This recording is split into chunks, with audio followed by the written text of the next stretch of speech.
Fight against the high cost of college. Grandparents could see substantial tax advantages from paying their grandkids college tuition. I'm Rob Hart. Are you tired of online threats? Then get an antivirus. It's the only online protection you will ever need. Disclaimer, an antivirus is just half protection online. It will not protect you from snoopers or encrypt your online traffic. So this Black Friday, get better online protection with NordVPN. NordVPN will encrypt your traffic, protect you from malware and phishing, and stop annoying ads. Get the NordVPN Black Friday deal with 73% off and enjoy 3 extra months.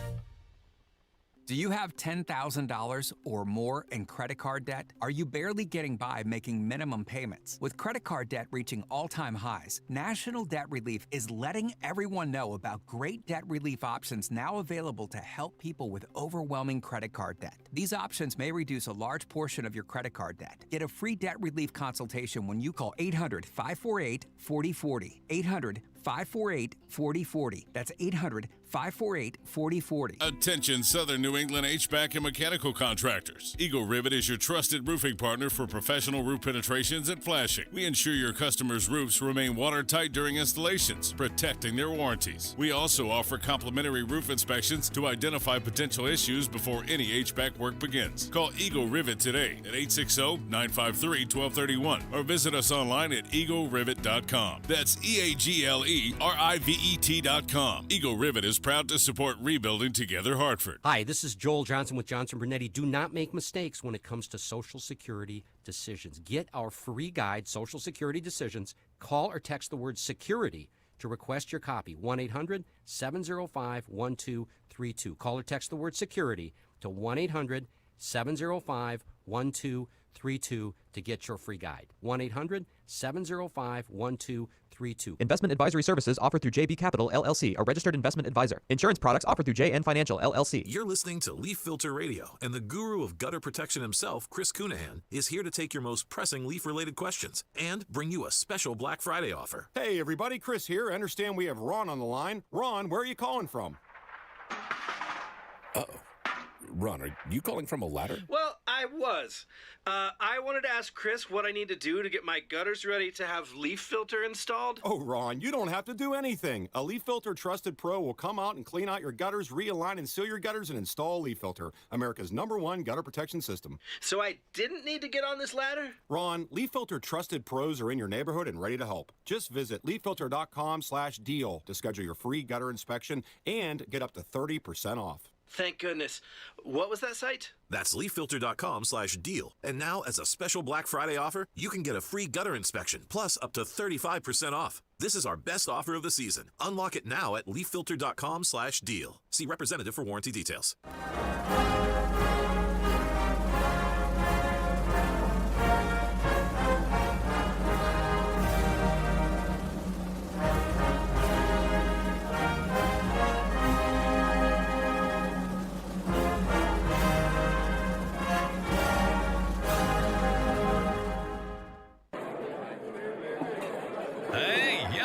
Hey, shh. Calm down. The show is about to start. Reese on the Radio. Turn it up. Turn it up low. Turn it up loud. It's like a dream come true. Turn on your radio. Reese is on the radio. Yo, let's get it. Due to the nature of this program, discretion does not exist. It's Reese on the Radio. Right now on WTIC News Talk 1080.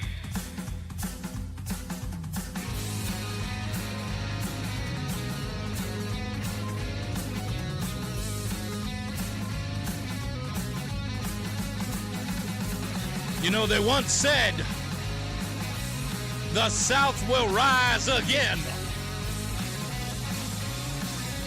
I just didn't think it was going to be in Newtown. It's Reese on the Radio on WTIC News Talk 1080. And am I bugging out that this, I just turned on the telephone thing here, and it doesn't go red. I think I pushed something. I didn't touch anything. But it's weird because the light does not turn on when I hit it. Anyway, we'll figure it out. We'll figure that out. It's Reese on the Radio on WTIC News Talk 1080. I hope everybody is having a good week. I love the brisk. It's not cold. Nobody's complaining. I love it. 38 degrees this morning. It was nice. Even the wife loved it. She goes, wow, this isn't cold at all.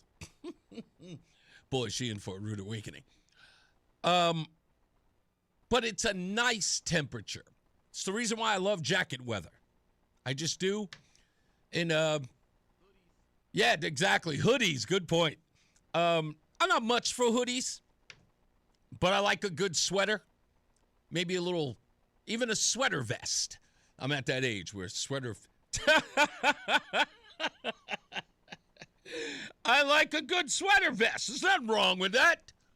I'm at that age where I can pull up a sweater vest, and people call me sir. Maybe a sweater vest and a clipboard. That's appropriate. Anyway, I digress. So last night, after the program, immediately, my wife picks me up, and we got to get in the car, and we've got to dash. Boom! Because we've got to go to a Board of Education meeting.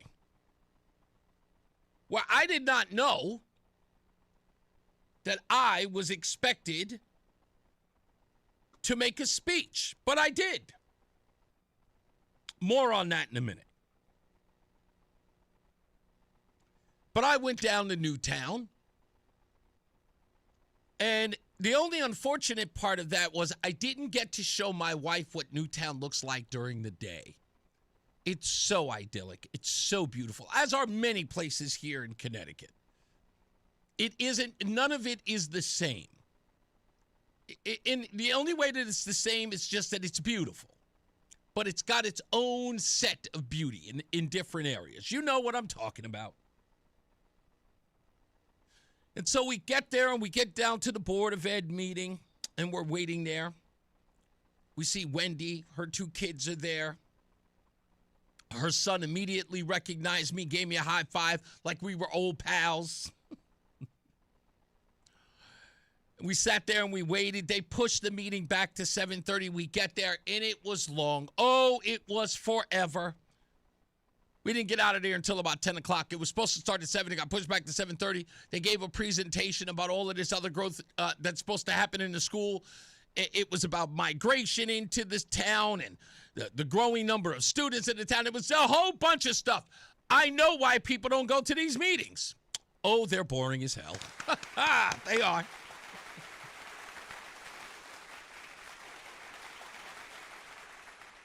That's why there were few people there. But anyway, we went, we sat through it, and waited for public comments. And then I heard that people were expecting me to speak, which I did. And I told the board exactly what I had heard and what I knew. And that is, by many people's own account in Newport, the Klan has risen again. And that's a tough thing to say about a town, a nice town. It isn't in any way indicative of the people in Newtown. I'm saying this, in fact, I'm going to broad stroke this statement about Newtown. Beautiful town, beautiful people. Nice as all get out. They care about their community. They've been through a lot. And the only thing they want is to be left alone. They want to live in harmony and in peace. And no one wants that more for them than me, which was why I went down there.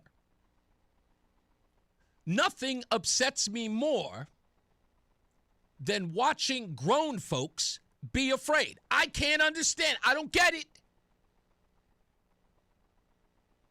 But the worst thing that you can witness is the fact that they are afraid because they have children, young children.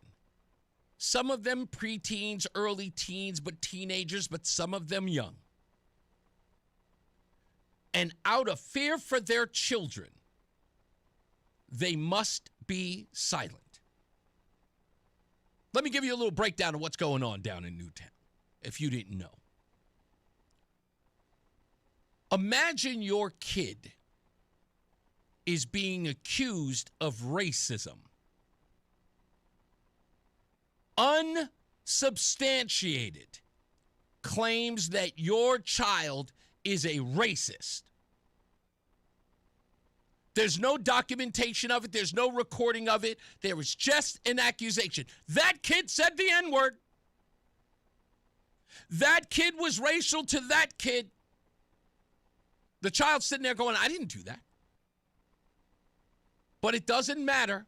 The accusation alone against a child puts the parent in the crosshairs. What are you teaching little Timmy? And the allegations go out that Newtown is not a safe place for minority children. And you can't defend it. You can't push back on it, because if you do, then you're pushing back on people who are trying to end bigotry and racism. And that is a noble cause. So people start running to the DEI conference. What are we going to do to stop it? What are we going to do to make changes? How can we all get along? Even though nothing has happened. The children who are being accused are looking at their moms, their dads, their peers. I didn't do that. I would never do that. They're lying on me. That's okay. We just got to go through this. It's okay. We'll get through it. Try to push back on these folks. You're not an ally. You don't see the problem of racism in this country. You're denying that racism exists. You're an enemy of the cause. And they start bullying folks. They do it online. They sent out a couple of pit bulls to harass and harangue certain individuals. Many people in the community believe that members of law enforcement are assisting these individuals in harassing them. I would implore all of you, if you haven't seen the movie, go watch the film Mississippi Burning. Go watch it for that small little element where law enforcement is assisting the Klan in terrorizing the community to ensure that the Klan can harass folks, because the police department and law enforcement and the local authorities, or any local authorities, assist the harassers. And why? Because if they don't, they end up in the crosshairs as well. What's happening in this community is not bullying. It is not simple harassment. This is Klan-like behavior. Hell, it is the Klan. It's the new Klan. This isn't about harmonious living between this group and this political ideology and that one. No, no, no. This is one-way rule. And parents, out of fear of harm towards their children, are in hiding. And the people who have the authority to do something about it, or to put a stop to it, or to make some changes, or put some people in check, have decided to do nothing. Allowed that harassment to persist and grow in power. And the only way it's going to stop is if there is a spotlight on it. Unless questions are asked, this will continue. And I've got to ask them. So when everyone is awake and everyone is available, Reese on the Radio will be there. Last night, I had an exchange with Don Lococo, one of the flunkies of Newtown Allies for Change. That's right. That's the organization, Newtown Allies for Change. I posted a picture of he and I engaged in a conversation last night. Let me sum up the conversation I had with Don. Hi, Don. Reese on the Radio. How are you?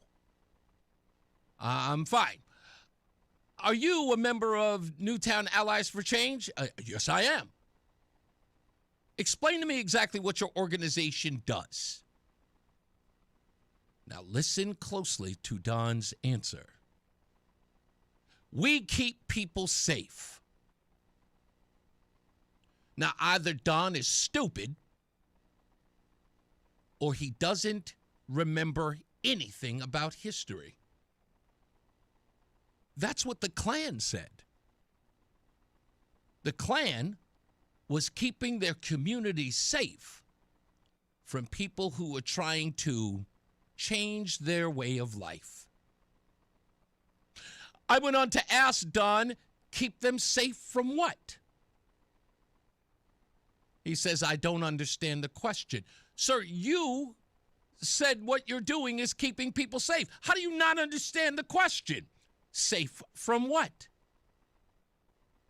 And he then explained that he was keeping people safe from racial bigotry. What people, I asked. He said, the children. What? How are you keeping the children safe? He went on to tell me that there have been instances where children of color have been referred to as the N-word. Now, I'm sure that the racial bigotry he's talking about doesn't just pertain to black folks, but he thought talking to a black man, he would tear at my or pull at my coat strings, my heartstrings, and get me on his side. People being called the N-word. I said, are parents calling children the N-word in Newtown? No, he said immediately. No.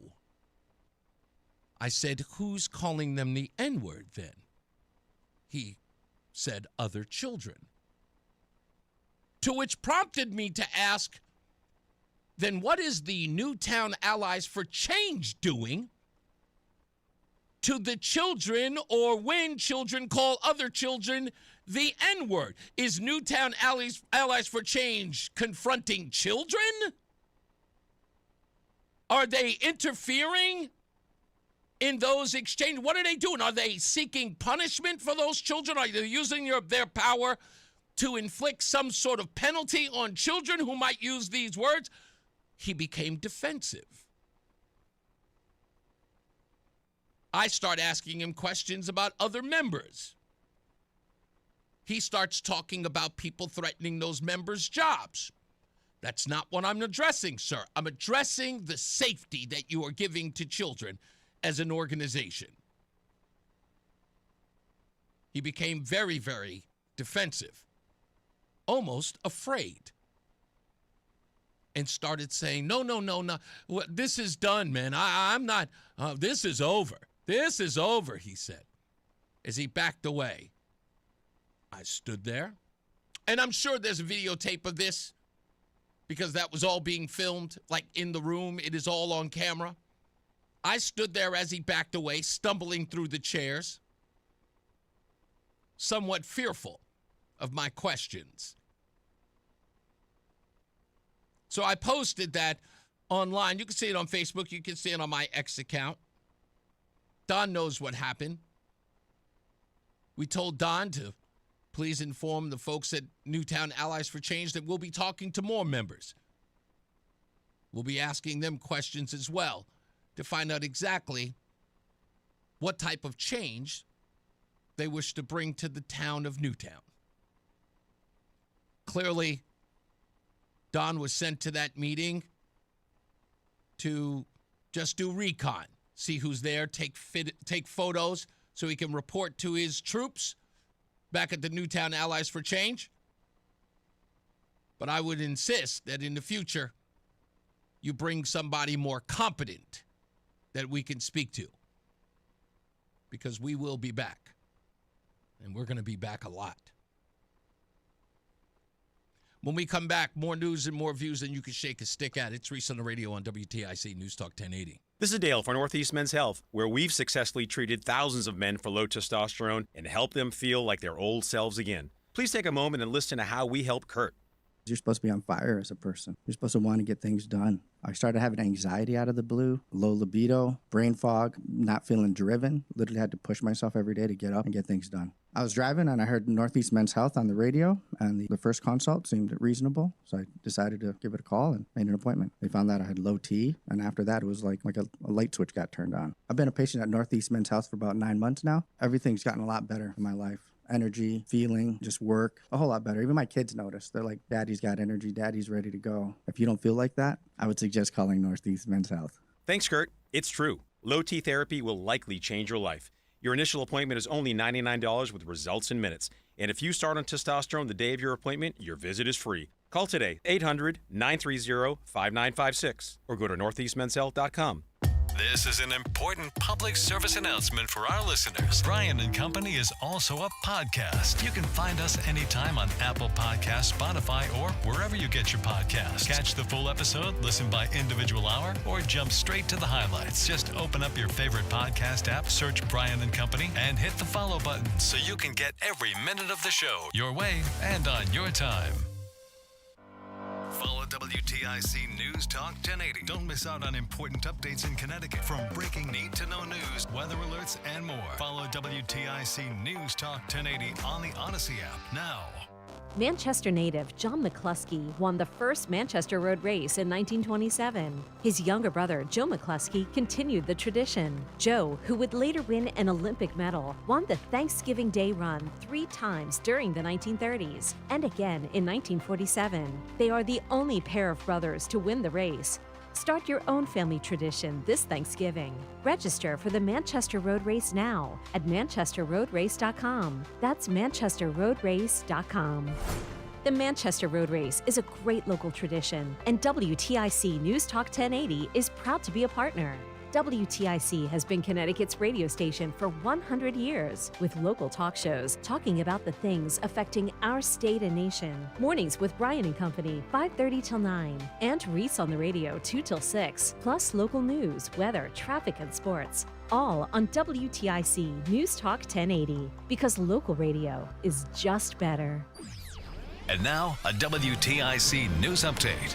2:30, good afternoon. I'm John Silva, WTIC 1080 News. Bob Cox forecast details coming up. A deal to sell Aquarion water to a regional water authority is dead on arrival. Pura voted against the sale earlier today at its meeting.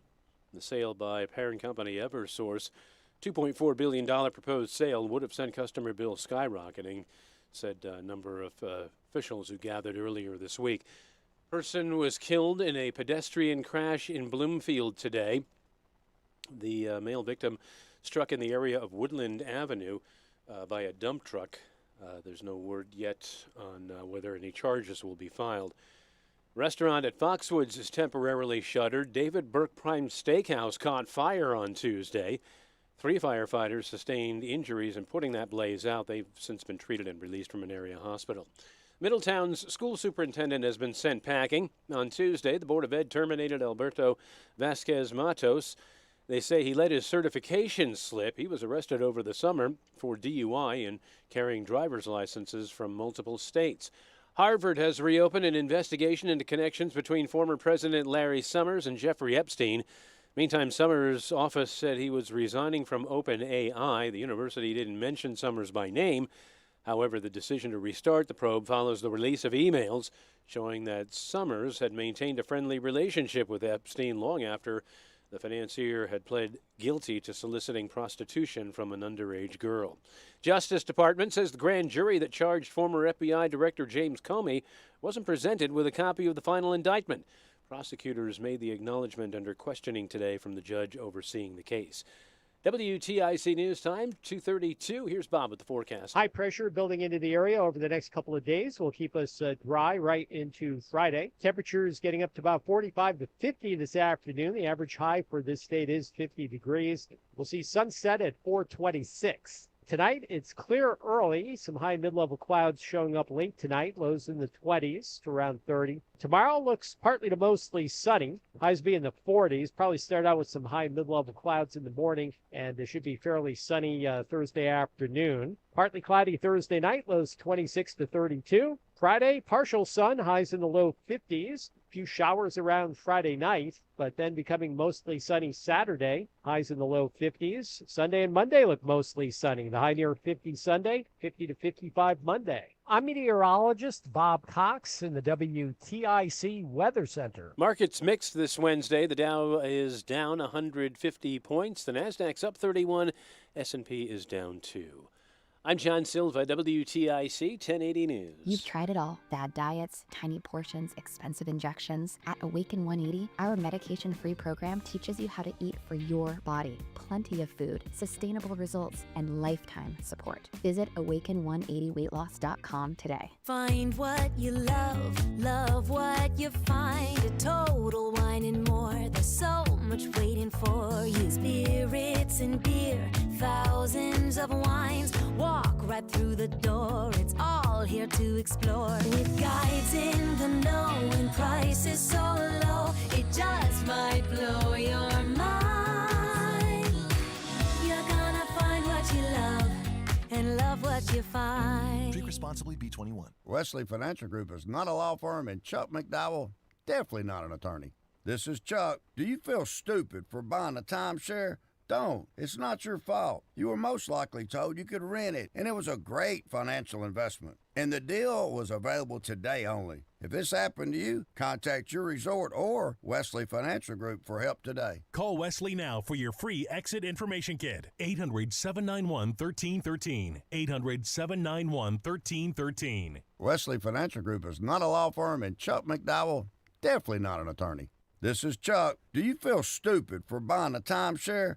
Don't. It's not your fault. You were most likely told you could rent it, and it was a great financial investment. And the deal was available today only. If this happened to you, contact your resort or Wesley Financial Group for help today. Call Wesley now for your free exit information kit. 800-242-3131. 800-242-3131. My name is Whitney Allen. I am a widow. My husband, Ryan, died. We never thought in a million years we'd have to use life insurance. The unexpected happened. With Ethos, it is so fast and easy. It's 100% online. You can get a quote in seconds, apply in minutes, and get same-day coverage. No medical exams, and you can get up to $3 million worth of coverage through Ethos. Get your free quote at ethos.com/radio. That's ethos.com/radio. Time spent on application may vary. Online health questions required. Comcast Business can help turn your small business into a connected, secure, modern business. It's how retailers become constantly connecting must-visit shops. How restaurants become reliably up and running neighborhood favorites. How healthcare offices become the data-protecting caregivers that we all depend on. And how wealth management firms become cyber-securing guardians of your information. With reliable connectivity, enhanced cybersecurity, and Wi-Fi backup, your business can stay connected and get threat-ready with Comcast Business, powering possibilities. Get started with our reliable business internet. Plus, stay connected when you add Wi-Fi backup for just $35 a month. And ask about a $500 prepaid card on a qualifying gig bundle. Call today. Restrictions apply. Wireless Connect requires business internet for additional monthly charge. Taxes and other fees extra. Prepaid card offer ends 11/16/25. We all hear the radio ads about the IRS. They tell you to be afraid, to be scared, and they try to frighten you into calling. I'm not here to do that. Tax Relief Advocates is different. TRA is here to tell you that if you owe money to the IRS, whether it's $5,000, $50,000, or $500,000, we have a solution. It doesn't matter if you're sitting in your car, at work, or with your kids. No matter where you are, call now. 800-575-6986. Don't lose hope. TRA can eliminate or reduce what you owe to the IRS. Generous programs are now available that can give you a fresh start. Our passion is taxes and helping individuals fix their IRS problems. We have over 1,000 five-star reviews on Google and an A+ with the Better Business Bureau. You don't need to be afraid of the IRS any longer. End your tax nightmare today by visiting us online at TRA.com or call 800-575-6986. That's 800-575-6986. Tax Relief Advocates. Real solutions for real people. If you're one of the millions of Americans behind on your taxes, if you're afraid to open your mail because IRS collection letters could be coming, listen carefully. The IRS is cracking down, taking paychecks, freezing bank accounts, revoking passports. That's a fact. But here's what most people don't know. There are official tax relief programs designed to help struggling taxpayers. Programs that could save you thousands if you qualify. No one knows these programs better than the experts at Optima Tax Relief. Optima's award-winning team will fight to protect your paycheck, your passport, and your property. Their tax attorneys and licensed tax professionals will work tirelessly to get you the best deal possible with the IRS. Every day, penalties and interest keep piling up, so don't wait. Call Optima now for a free consultation. Call 800-354-2840. 800-354-2840. 800-354-2840. Optima Tax Relief. Some restrictions apply. For complete details, please visit OptimaTaxRelief.com. Fan of WTIC? Then do us a favor. Download the free Odyssey app and favorite WTIC. Hey, we're back. Reese on the radio, WTIC, News Talk 1080. I want you to think about this from this perspective, okay? And I don't know if I don't know if something like this has ever happened to you or if you know someone this has happened to. But imagine someone accusing let's say a business owner of racial bigotry. And it becomes so overwhelming for the business just because of that association that business is no more. They've got to close up shop. People won't show up, do not wish to purchase anything from there.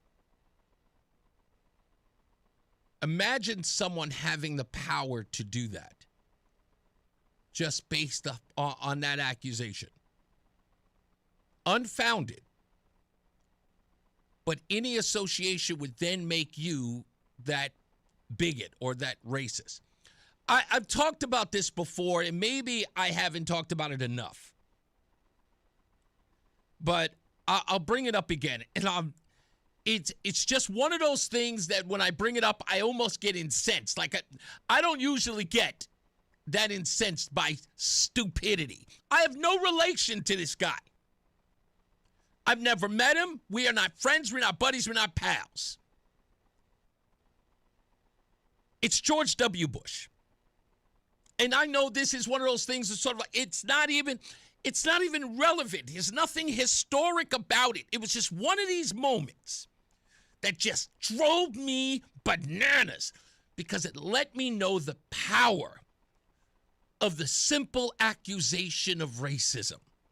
And I couldn't stand it. It just ate away at me. George W. Bush is on Oprah. It was one of those rare interviews that George W. Bush would give. And he was promoting the book Decision Points. And he addresses something in the book. We're talking George W. Bush. If we're going to talk about a presidency, we're talking about a presidency that began 9 months in with 9/11. Okay? 9/11. The Iraq War and the carnage of that war. The treasure, blood that we lost in that war. One of the longest wars of the American war efforts. Longest, Afghanistan and Iraq. This guy had plenty of stuff to talk about in that book. And he took time to address one little footnote in it. The moment Kanye West said, George W. Bush doesn't care about black people. Remember, this is the guy who actually had to oversee Hurricane Katrina. Remember that? And he actually thought that was a point in his book. Kanye West making that statement. He addressed it in what could only be described as the most consequential presidency of that time, George W. Bush. The country was divided. No war for oil. Hurricane Katrina. This guy comes out and says George Bush doesn't care about black people. Meanwhile, George W. Bush is spending billions of dollars on AIDS against AIDS in Africa. The guy's whole cabinet was filled with black folks. And he chose to focus on that in his book. And then talk about it on Oprah. And then to express how damaging he felt that statement was to himself, not to everyone else, just to him. It hurt him to be called a racist. It didn't matter that it wasn't true. It didn't matter that he knew in his heart it was a lie. The accusation alone was debilitating to him. And it bothers me. It still bothers me to this day. Every time I bring it up, I get angry about it. Because people have decided that when you accuse someone of that, you just don't fight back. I mean, unless you're an actual bigot and a racist, for that matter, embrace it. You're damn right I don't like them. I don't care about that. If that's who you are, embrace that. I don't care what they say. I don't like none of them. If that's who you are, then fine. Yes, the accusation fits, but when it doesn't, to then cower? To not fight back? To not say, no, that is unacceptable. You are not going to attack me and my family. You are not going to besmirch me. And damn hell, you are not going to do that to my children. Think of all the things in the world that you would never allow to happen to your children. This is the one you completely, like you cede ground to? They called us a racist. No, back off. That's who we are? Just as a people? I've been called Uncle Tom for over 30 years. I've been called a sellout for over 30 years. I've been called everything under the sun by some of these so-called black civil rightsers, authentic Negroes everywhere. And I get right up in their face and say, yeah, and what?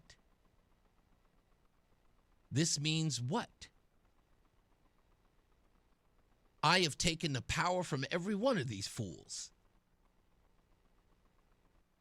Every time. And I can't believe it. Look, I push back on Newtown because I understand why these parents feel that way. Because no one has empowered them to fight back. When you are in a room full of people who are saying to themselves, what do we do? And no one knows how, and no one's defending them. And when they try to go through the proper channels, those individuals won't assist them. And then everybody else that is in the power structure is doing nothing and almost assisting the enemy who is trying to damage them. You almost feel like you don't have... I'm getting so many thanks from people in Newtown. To be honest with you, I can't take it anymore. I love the fact that you are giving me credit for standing up for you. I appreciate it. Thank you. Thank you for the thank yous. But now I need everybody to step up. Because now I think we know how. I spoke to the superintendent yesterday. We had a nice long talk. I think the woman is fair. I think that she is. And in my conversation with her, she knew who I was. She didn't know what I looked like, but she knew who I was when I finally revealed my name when I gave my speech. She said, yeah, there's a lot of people talking about you up here. Damn right. Good. Listen, we're on from 2 to 6. Make sure you check us out online, WTIC.com. Download the Odyssey app. Not that I cared about who knew me. What I cared about was what I was there for. And she seems to be aware. But she's going to need the folks who are affected by this to step up. I know some people do not trust her. I get it. I know some people who do not trust the process, or if they come forward, who think that they will then only draw the ire of those individuals. I'm going to ask you to trust me and trust this process. I don't care about getting rid of Newtown Allies for Change. I don't care that they exist. They can do whatever they want to do. They can get together and hold little powwows. They can get together and make pumpkin pies and celebrate Juneteenth till the cows come home. I don't care. What I want to do is get to those folks who are the enforcers, the people who are committing the harassment, the people who are getting in other people's faces and threatening them. In some cases, assaulting others. Those are the people who need to be removed from this organization. And if this organization wishes to survive and this organization wishes to thrive, it's got to get rid of its clan element. And I know they're listening, so hear me right now, Newtown Allies for Change. You are not coming off as uniters. You are coming off as terrorists because you are terrorizing families. You cannot gain ground this way. I went to your X account. You have 55 members, 55 followers. Your verified followers are huge antagonists. We're talking about a great deal of antagonists. Black Lives Matter 860 is one of your verified followers. 55 people. You are not gaining ground. So if you want to unite people, if you want a diverse Newtown, if you really are an ally for change, change now. And you can do it. Come on, Nicole. I'd love to sit down and talk to you, sister. Come have a conversation with Reese on the radio. I know you're listening. Come on, Nicole. You can even do it over the phone. You don't have to drive an hour. Let's talk. I know you hear me. Let's take a break. We'll be back. More news, more views. It's Reese on the radio. Hi, I'm Joe with SimpleSaleUSA.com, and I buy houses cash. If you own a house and want to sell it fast at a fair price, call me at 203-896-4000. I can pay cash and close in as little as 7 days. I buy houses in any condition, any price range, and more importantly, anywhere in Connecticut. I'm a private real estate investor who buys several houses a month, and I want to buy more. I buy inherited houses, divorce houses, behind in payment houses. I even buy my tenant won't pay me the rent houses. Do you own a house that is trash and needs thousands of dollars in repairs? Great, because I love buying junk houses. I buy vacant houses, abandoned houses, condemned houses, and even foreclosure houses. If you own a house and want to sell it fast, call me at 203-896-4000. That's 203-896-4000. 203-896-4000. 4000. Brian Shackman here for QC Kinetics. You know, more and more people these days are taking control of their health, looking beyond traditional medicine. That's why QC Kinetics is doing so well. People with chronic joint pain are learning that there are other options besides steroids, meds, and surgery. You can get lasting relief using advanced cellular treatments. QC Kinetics, they use regenerative medicine, revitalizes your joints using growth factors from your own body. We're talking hips, knees, back, whatever. Whether it's illness or injury, they can give you long-term relief with no downtime. That's right, no drugs, no surgery. And by the way, this November, QC Kinetics honoring our veterans, offering $500 off a full treatment plan as their way of saying thank you for your service. And also, by the way, for everybody, your first consultation is totally free. So if you are a little bit unsure, you go in there, you learn about it. If it's for you, great. Either way, you learn something about your body and you could get long-term relief from your pain. It's QC Kinetics, 860-440-PAIN. Again, 860-440-PAIN. They have locations in Avon, New Haven, and Glastonbury. 860-440-PAIN. You're listening to Leaf Filter Radio, and the guru of gutter protection himself, Chris Cunahan, is here to take your most pressing leaf-related questions and bring you a special Black Friday offer. Hey everybody, Chris here. I understand we have Ron on the line. Ron, where are you calling from? Uh-oh. Ron, are you calling from a ladder? Well, I was. I wanted to ask Chris what I need to do to get my gutters ready to have Leaf Filter installed. Oh, Ron, you don't have to do anything. A Leaf Filter Trusted Pro will come out and clean out your gutters, realign and seal your gutters, and install Leaf Filter, America's #1 gutter protection system. So I didn't need to get on this ladder? Ron, Leaf Filter Trusted Pros are in your neighborhood and ready to help. Just visit leaffilter.com/deal to schedule your free gutter inspection and get up to 30% off. Thank goodness. What was that site? That's leaffilter.com/deal. And now, as a special Black Friday offer, you can get a free gutter inspection, plus up to 35% off. This is our best offer of the season. Unlock it now at leaffilter.com/deal. See representative for warranty details. It's Reese on the Radio on NewsTalk 1080 WTIC. All right, don't forget, folks, in a little more than an hour, we have got Gina Laurie, the owner, operator of the Place to Be restaurant. There was an article about her in the Hartford Courant today. I know yesterday she had court. We'll talk to her for a little bit about what her new plans are. According to the Hartford Courant article, she's going to make some changes in her operations. We'll get to all of that. We'll also get to some of the allegations in the conversation yesterday with Ken Swerdlick yesterday. So we'll talk about all of that. We'll try to keep her here as long as we possibly can. I know her publicist is coming down, and I'm sure there will be a whole lot of, nope, don't answer that, and nope, don't answer this. But, you know, we'll do what we can to get as much out of this conversation as we can. Never know. She might be very, very revealing in all of this, but we'll get to the bottom of that as well. I've got to ask the question in the next hour as a part of headlines.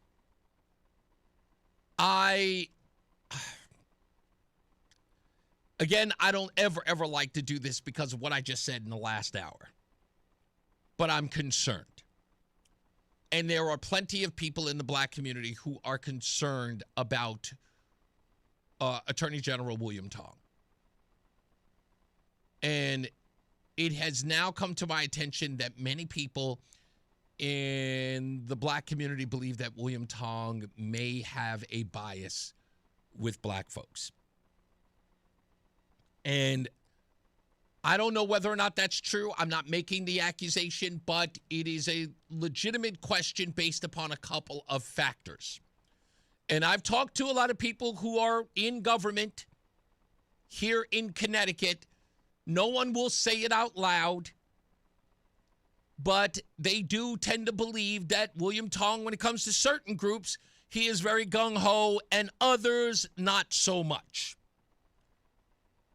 Now, look, I take tidbits of information and use those as breadcrumbs to get to a particular point or a place.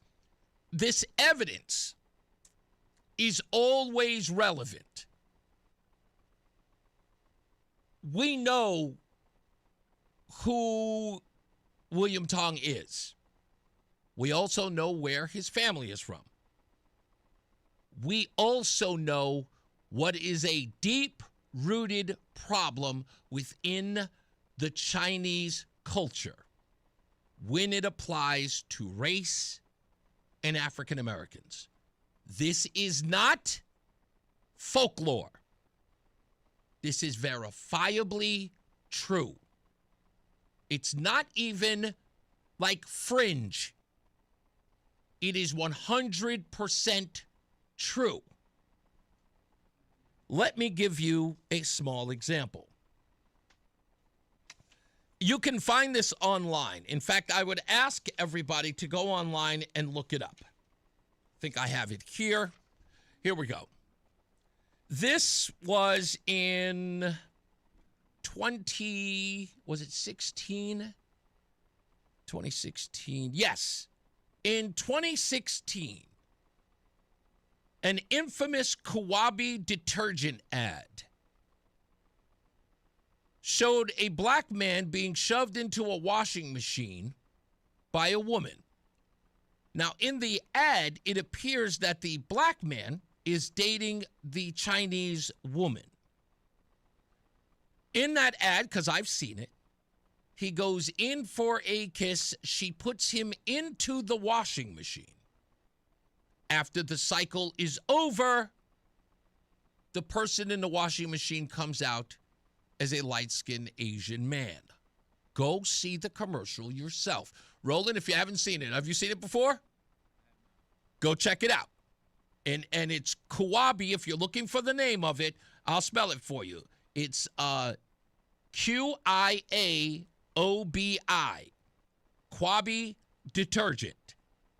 Everyone knows this ad. People thought it was fake.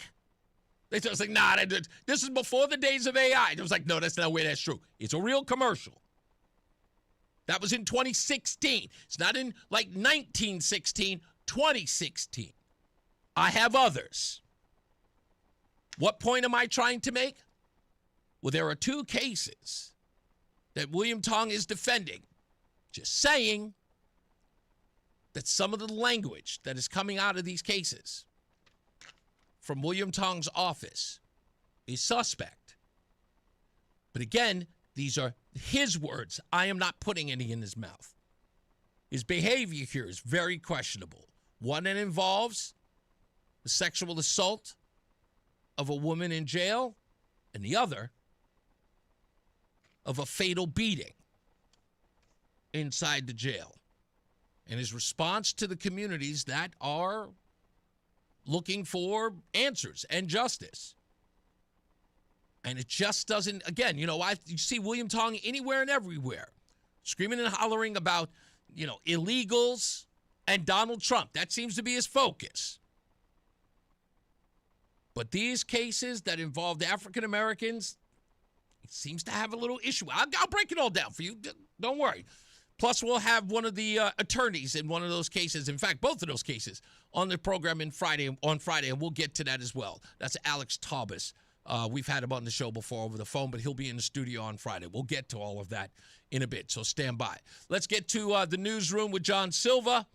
And coming up, like I said, in an hour, we got Gina Laurie from the Place to Be restaurant. It's Reese on the Radio on NewsTalk 1080 WTIC. Follow WTIC News Talk 1080. Don't miss out on important updates in Connecticut. From breaking need-to-know news, weather alerts, and more. Follow WTIC News Talk 1080 on the Odyssey app now. WTIC is celebrating 100 years on the air and 100 years of serving Connecticut. This is WTIC and WTIC FM HD2 Hartford, an Odyssey station. 3 o'clock, Hartford temperature 46 degrees. Good afternoon. I'm John Silva, WTIC 1080 News. A deal to sell Aquarian water to a regional water authority is dead on arrival. Pura today voted against the proposed $2.4 billion sale by parent company Eversource. The outcry was that the deal, among other things, would have sent customer bills through the roof.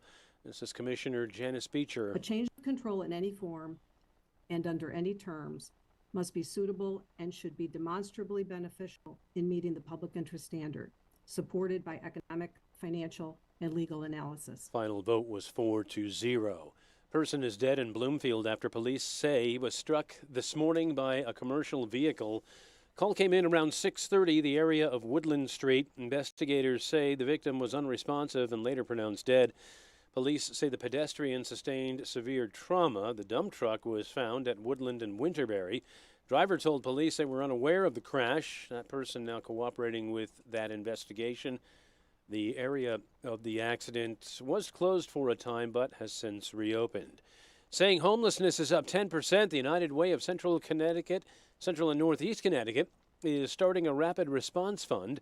CEO Eric Harrison says the fund could provide a few $100s for qualifying families to keep them warm and their homes warm in the winter. So if you are at risk of losing your home this winter and you are seeking housing resources, please contact your municipality's Human Services Department to inquire about United Way's Rapid Response Fund for direct cash assistance. United Way starting the fund with $100,000. Donations are accepted at unitedwayinc.org. In addition, Governor Lamont says the state has set aside $12.5 million for warming centers, eviction prevention, and more. Survivor of Jeffrey Epstein's sexual abuse is applauding Congress. This feels like a victory, a long overdue victory in a fight that, many people have fought.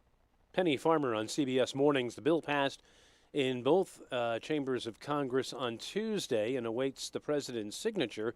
Correspondent Caitlin Huey-Burns. Where this goes from here, the Justice Department has 30 days to release all of these files to the public. But remember, the president has also urged the DOJ, or told the DOJ, to look into ties between high-profile Democrats and Jeffrey Epstein. And so there are some concerns among lawmakers up here that those investigations could delay or limit what will or could be released. Harvard's reopening its investigation into links former President Larry Summers had with Epstein. He resigned from the board of OpenAI. Middletown school superintendent was terminated Tuesday night. City's Board of Ed voted to fire Alberto Vasquez Matos.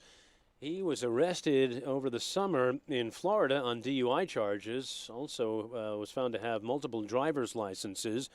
The board on Monday got rid of Matos on another matter altogether. It said he'd let his certification lapse back in September. The board will now act as the search committee to find his replacement. A month after a brazen heist of priceless jewels, big changes coming to the Louvre in France. I'm Vicki Barker at the Foreign Desk in London. The head of the Louvre Museum says management is implementing more than 20 emergency measures to try to prevent another heist like the theft of the crown jewels last month. She said intruder alarms and surveillance cameras, about 100 of them, are part of the plan, though it may take a year to put all of them in place. WTIC News Time 3:04, checking traffic for this soon-to-be drive home on Wednesday. Still some leftover road work on 84 West in New Britain between exits 35 and 32 with the left lane closed. And in Hartford, 91 northbound between 33 and 40, roping project there till about 3:30. Westbound 84 from 46 to 38 is left lane repair work. Down in Cromwell on Route 9 northbound between exits 27 and 39, roping project there till about 3:30. Let's check the WTIC Weather Center forecast. Chilly weather will continue across the area through at least tomorrow night. We do not see any major storm systems through at least the next few days. We'll stay mostly clear the rest of this afternoon with a high temperature in the mid and upper 40s. Clear to partly cloudy tonight, cold overnight, low 27. Chilly tomorrow, clouds and occasional sunshine, high 46. Then mostly cloudy tomorrow night, low 28. Stay mostly cloudy on Friday, not quite as chilly Friday afternoon, the high near 50. Well, there could be a couple of showers in the area Friday night. It appears the bulk of the rain will stay to our south. Heading into the weekend, intervals of clouds and sunshine on Saturday with an afternoon high of 51 degrees, dropping back into the upper 20s Saturday night. Mostly sunny on Sunday with a high of 48, and then partly cloudy to close the weekend Sunday night, and a low of 34. Heading into next week, partly sunny, a high temperature of 54 degrees, and a mixture of clouds and sunshine on Tuesday, high 53. I'm meteorologist Bob Larson of the WTIC Weather Center. All right, on Wall Street, the Dow is down 57 points, the Nasdaq's up 91, and the S&P 500 is up 14 points. Sunny skies, 46 in Hartford. For these stories and more, go to WTIC.com. I'm John Silva, WTIC 1080 News. The Manchester Road Race is back for the 89th running on Thanksgiving morning. This world-class event that attracts Olympians and families alike is one of the greatest sports traditions in Connecticut. You can register now at manchesterroadrace.com. And please keep in mind that net proceeds from this year's race will go to Connecticut Food Share and the Manchester Area Conference of Churches Charities to provide food to those in need. So if you don't register, the charities lose. Please register today at manchesterroadrace.com. Hi, Eric Hogarth with Money Wisdom. This week, we discuss the latest tips in financial planning and real solutions for your money questions.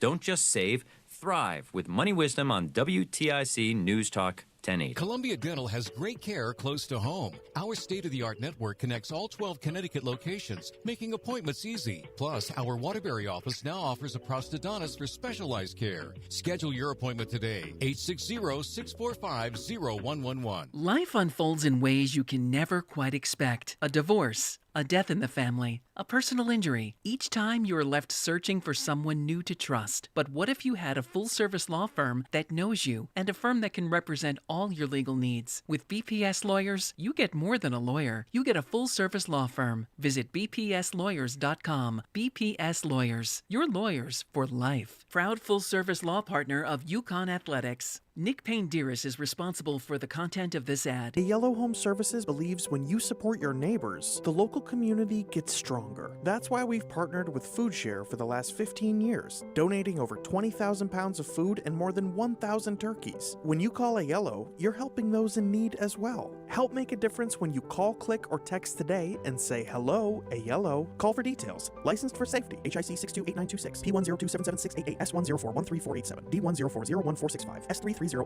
SM3004646, E1185643. Reese on the radio, making sense of the news. Yeah, even when it makes no sense at all. Now on WTIC News Talk 1080. Yeah, it looks like the Facebook feed has died again. Hey, Jeff Goldblum. He's on TV right now. I always thought he was quirky. He's kind of funny. Let me see. Do I have that here? Let me see if I can. And sure, why not? Let's go into headlines.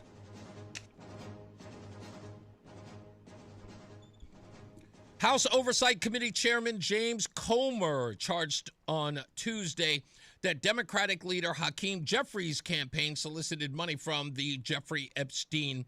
Hakeem Jeffries' campaign solicited money from Jeffrey Epstein.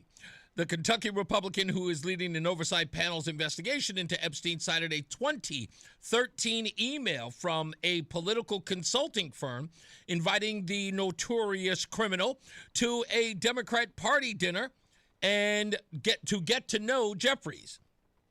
Democrat fundraisers invited Epstein to attend an event or meet privately with Hakeem Jeffries as a part of their 2013 effort to win a majority. And it says, "Dear Jeffrey," the message stated, "we are thrilled to announce that we are working with Congressman Hakeem Jeffries, one of the rising stars in the New York congressional delegation. Sometimes referred to as Brooklyn Barack, he is a staunch supporter of President Obama and a progressive voice for the people in New York City." Hakeem Jeffries was asked about that today.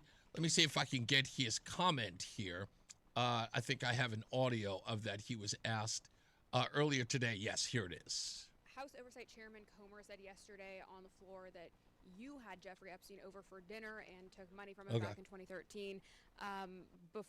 This was after he was on the sex offender list. Any comment on that? And will you be holding members accountable regardless of party affiliation if there were any misdeeds related to the Epstein file? Was that a serious question or a serious statement from malignant clown James Comer, that I had Jeffrey Epstein over for dinner, that I accepted money from Jeffrey Epstein? What's extraordinary to me...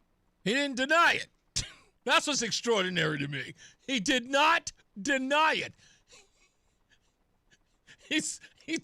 Did you hear him? That's what he said. This statement from malignant clown James Comer, that I had Jeffrey Epstein over for dinner, that I accepted money from Jeffrey Epstein. What's extraordinary to me about the clown show on the other side of the aisle is that they lie with impunity on things that are objectively verifiable.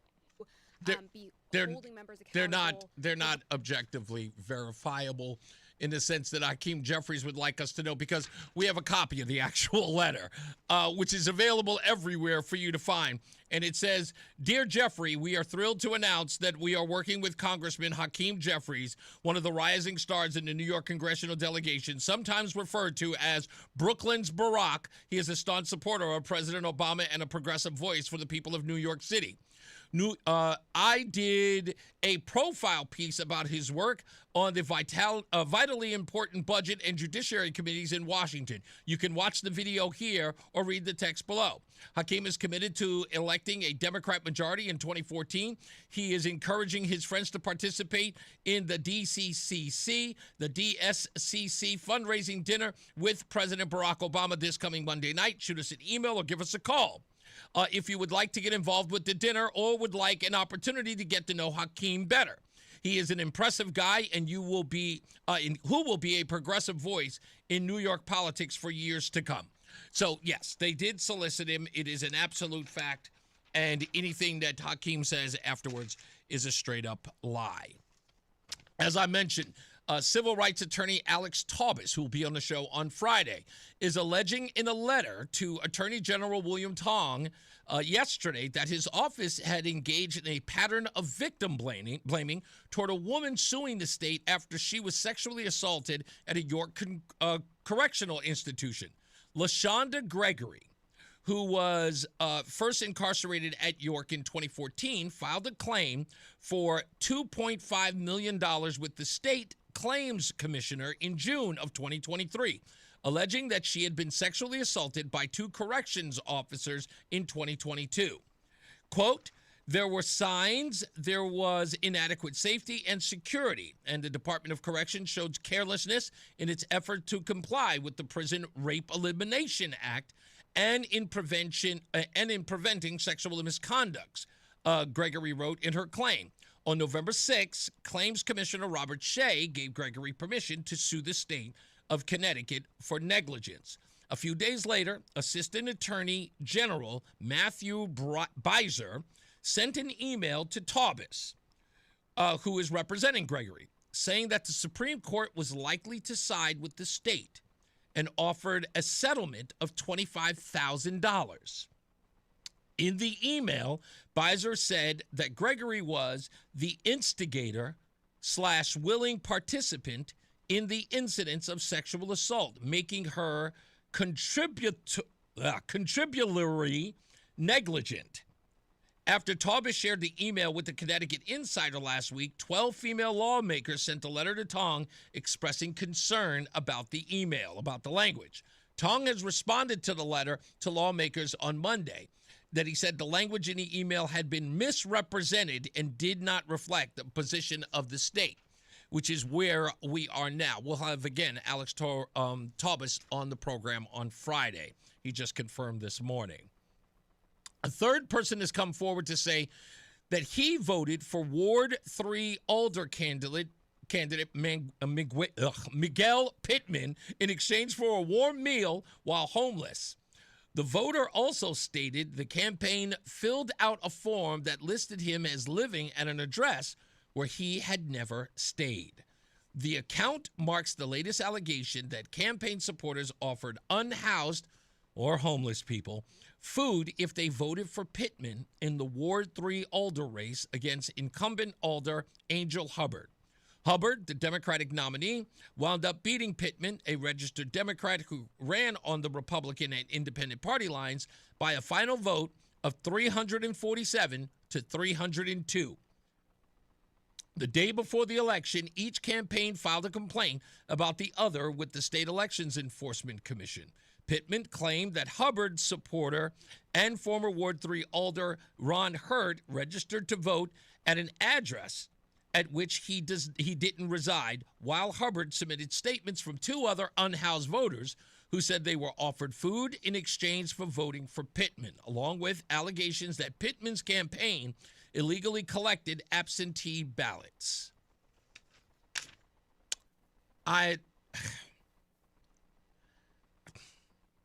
I don't even know what to make of that. I don't even know what, is that it? I guess it would be illegal.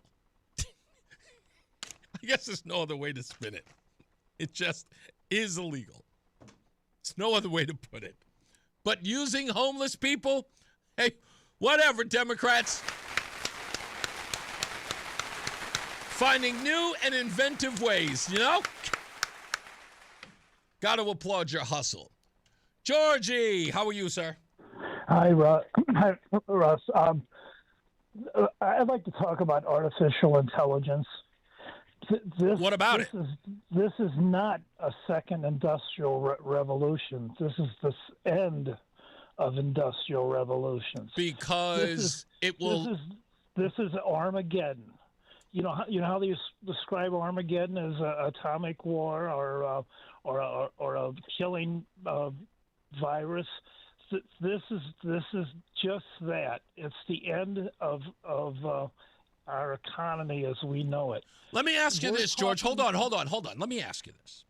Okay, because I think I've thought about this for a long time. One of the biggest problems we've had after the Industrial Revolution and with the modern technology revolution is that people have stopped doing manual jobs, like working in factories or manufacturing overall. Are you suggesting that AI will take over those positions as well instead of forcing people into those markets? I'm saying exactly that. Okay. Any job that's repetitive, any job that has a pseudocode that's been done before, like writing mortgages, for instance, all of that is going to be done by AI. We're talking, Reese, not 25% unemployment like we had in the 1930s. We're talking at least twice that. We're talking 100 million people in the United States unemployed. Now, there's two aspects to our economy, as you know it, supply and demand, right? Okay, when we'll have lots of supply, but with 100 million unemployed, there won't be any demand. All of those companies that are relying on AI, their stocks will collapse. As a matter of fact, if you sold the market short when this really starts taking off, you'd make millions.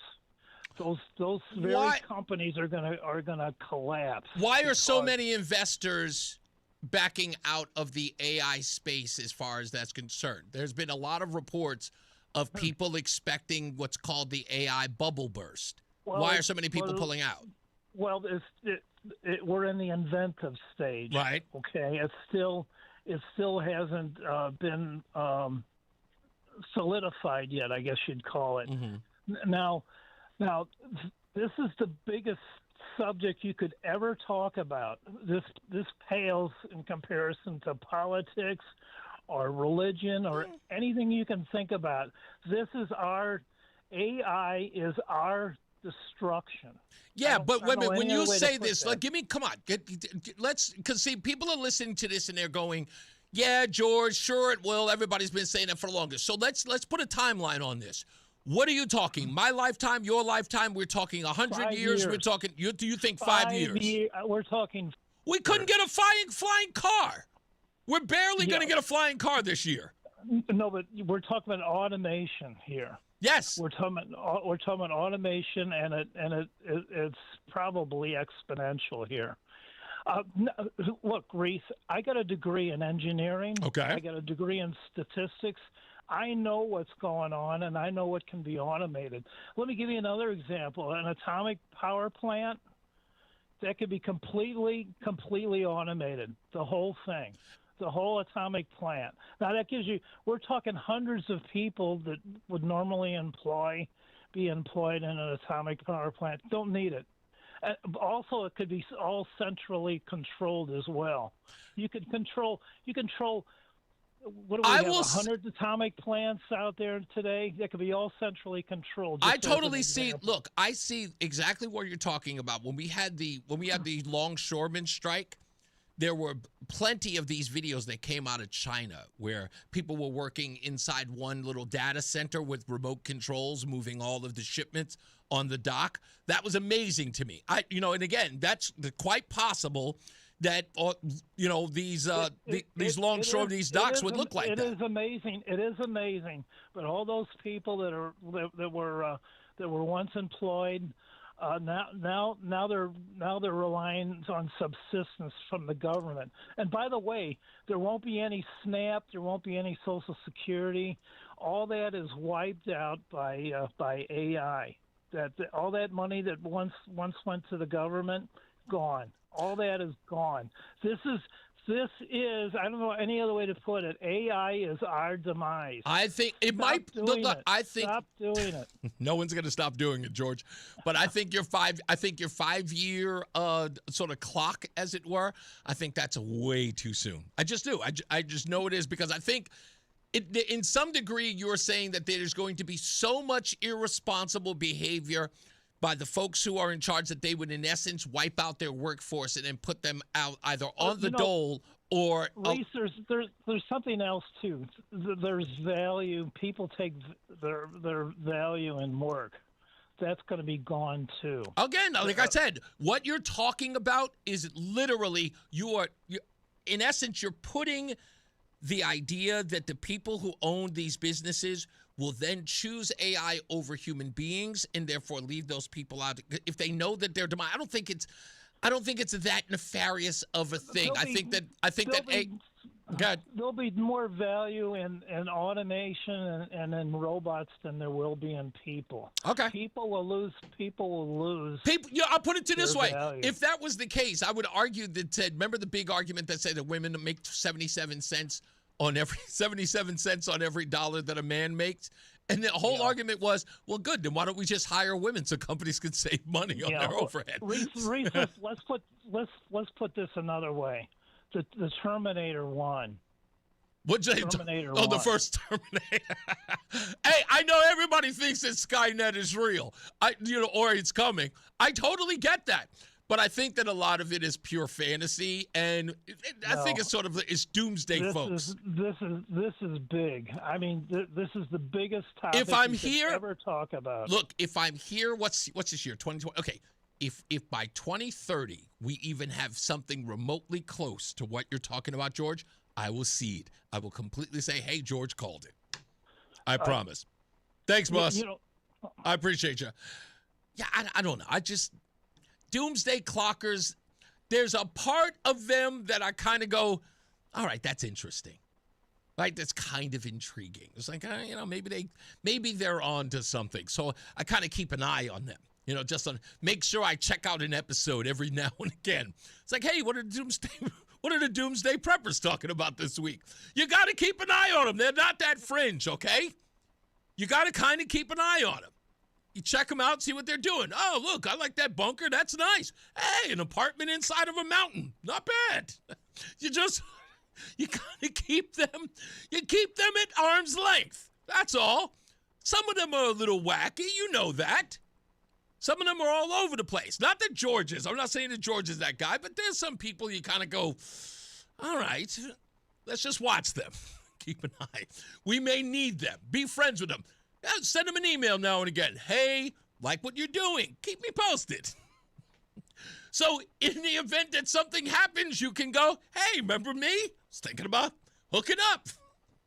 They'll remember that you were the one that didn't write them off. That's how you keep them close. That's all I'm saying. Let's go to Ken in Chester. Hello, Ken.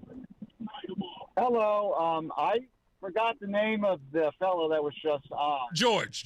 And, yeah, I wanted to comment on that. I think that he's got a point in the sense that, 5 years out, we may have the technical ability to automate most everything. Right. But I think that you're right in the sense that it will take a little bit longer than that to completely transform the workforce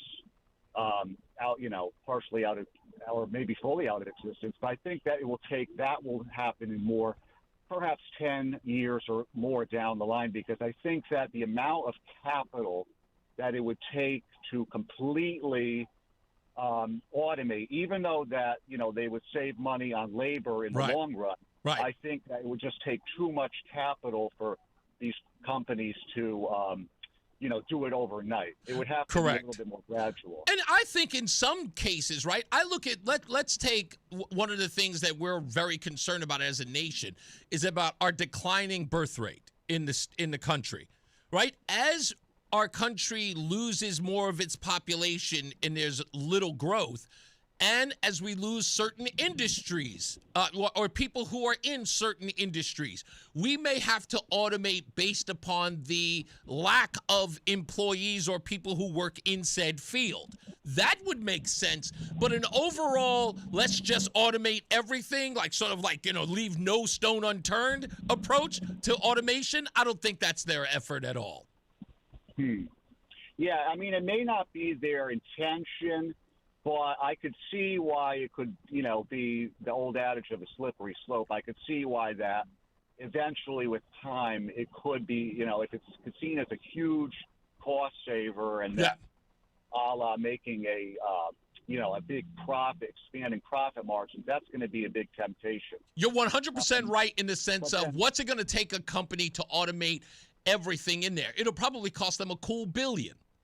Yeah, and that's what I'm saying. I think that's why I think that the 5 years is too soon because, like I say, that amount of capital to do it all at once, I don't think that would be feasible. Yeah, 100% right. Thank you, Ken. I appreciate you, sir. Let's take a break. We'll be back. More news, more views. We're about 30 minutes away from Gina Laurie coming on the program, and then I'll get into a couple of these. I want to get into this thing with William Tong. I'll explain that in a bit. Stand by. It's Reese on the Radio on NewsTalk 1080 WTIC. Do you have $10,000 or more in credit card debt? Are you barely getting by making minimum payments? With credit card debt reaching all-time highs, National Debt Relief is letting everyone know about great debt relief options now available to help people with overwhelming credit card debt. These options may reduce a large portion of your credit card debt. Get a free debt relief consultation when you call 800-548-4040. 800-548-4040. That's 800-548-4040. Coverage varies by plan. View contracts and exclusions at EnduranceWarranty.com. Auto repair bills are through the roof. $3,000 to replace the transmission.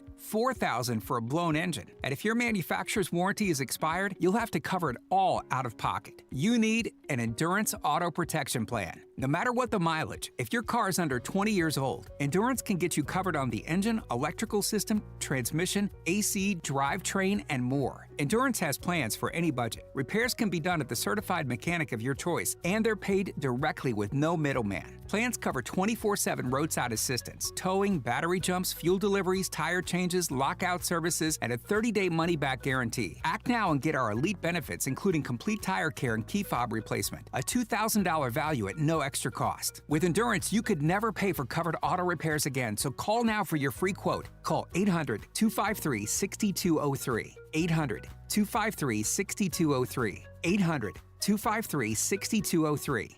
You're listening to Leaf Filter Radio, and the guru of gutter protection himself, Chris Cunahan, is here to take your most pressing leaf-related questions and bring I wanted to ask Chris what I need to do to get my gutters ready to get on this ladder. Ron, Leaf Filter trusted pros are in your neighborhood and ready to help. Just visit leaffilter.com/deal to schedule your free gutter inspection and get up to 30% off. Thank goodness.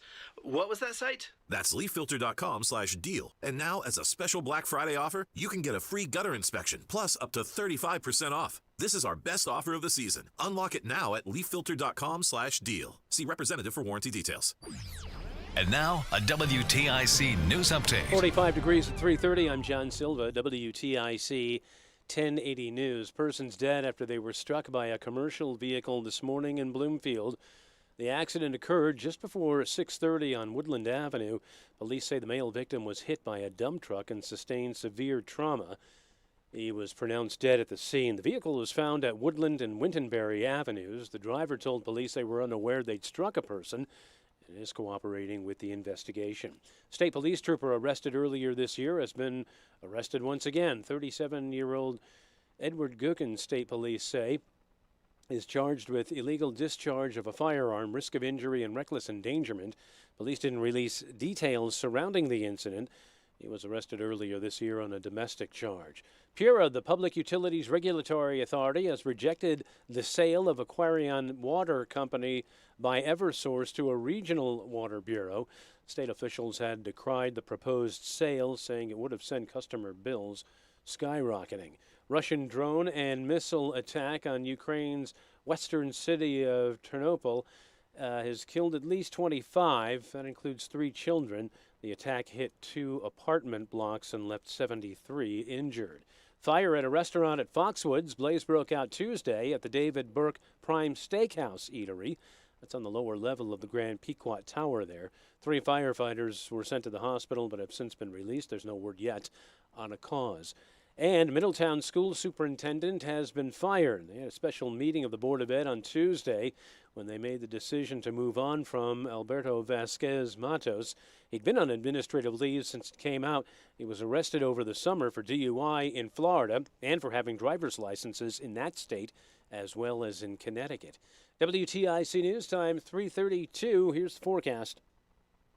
After some early morning cloudiness, it was nice to see sunshine today, and it will stay clear the rest of this afternoon, high at 47. Clear to partly cloudy tonight, cold overnight, low 27. Tomorrow, clouds and occasional sunshine, high 46. Mostly cloudy tomorrow night, low 28. Rather cloudy on Friday, not quite as chilly, with an afternoon high temperature near 50. Could be a few showers in the area Friday night. This is meteorologist Bob Larson of the WTIC Weather Center. Markets are trending upward a half hour before the close. The Dow's ahead 52, the Nasdaq's up 168, and the S&P up 30 points. I'm John Silva, WTIC 1080 News. Paul Anka, a man and his music. Friday, April 17th at Mohegan Sun Arena. Get tickets Friday, 10 a.m. at Ticketmaster.com. Don't miss Paul Anka. Swapping out your tires? There's nothing like it. With eBay, you find the feel you're looking for, from smooth highway rides to grip for rough terrain. Get all the tires you need at the prices you'll love. eBay. Things people love. Time now for today's Spotlight on Tech. Google is using artificial intelligence to bring the dressing room to your home. Google Shopping debuted a new AI shoe try-on feature with users uploading a full-body photo so the feature could realistically show how different shoes look on them, and foot pics are not necessary. Users now see a virtual version of themselves, and virtual try-on could be a big plus for retailers looking to cut down on customer returns. I'm Jason Brooks. At Audion Hearing, our mission is simple: to make better hearing affordable for everyone. This Black Friday, enjoy exclusive savings on our high-quality rechargeable hearing aids. Clear, comfortable, and ready to use right out of the box. And here's a study worth hearing. Research shows that wearing hearing aids can reduce your risk of dementia by up to 61%. Join over 1 million happy customers and shop Black Friday deals before they're gone at audionhearing.com. That's AUDIEN hearing.com. We get it. Attention spans just aren't what they used to be. Heads in social media and eyes.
Connectivity, enhanced cybersecurity, and Wi-Fi backup. your business can stay connected and get threat ready with Comcast Business. Powering possibilities. Get started with our reliable business internet. Plus, stay connected when you add Wi-Fi backup for just $35 a month. And ask about a $500 prepaid card on a qualifying gig bundle. Call today. Restrictions apply. Wireless Connect requires business internet for additional monthly charge. Taxes and other fees extra. Prepaid card offer ends 11/16/25. Ready to upgrade your bathroom without draining your wallet? At Affordable Baths, you can get a full remodel for just $18,999 or a sleek tub to shower conversion for only $9,850. All done with quality Kohler parts and fixtures.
Tax Relief Advocates, real solutions for real people. It's our birthday. WTIC has been on the air for 100 years. And we don't look a day over 98.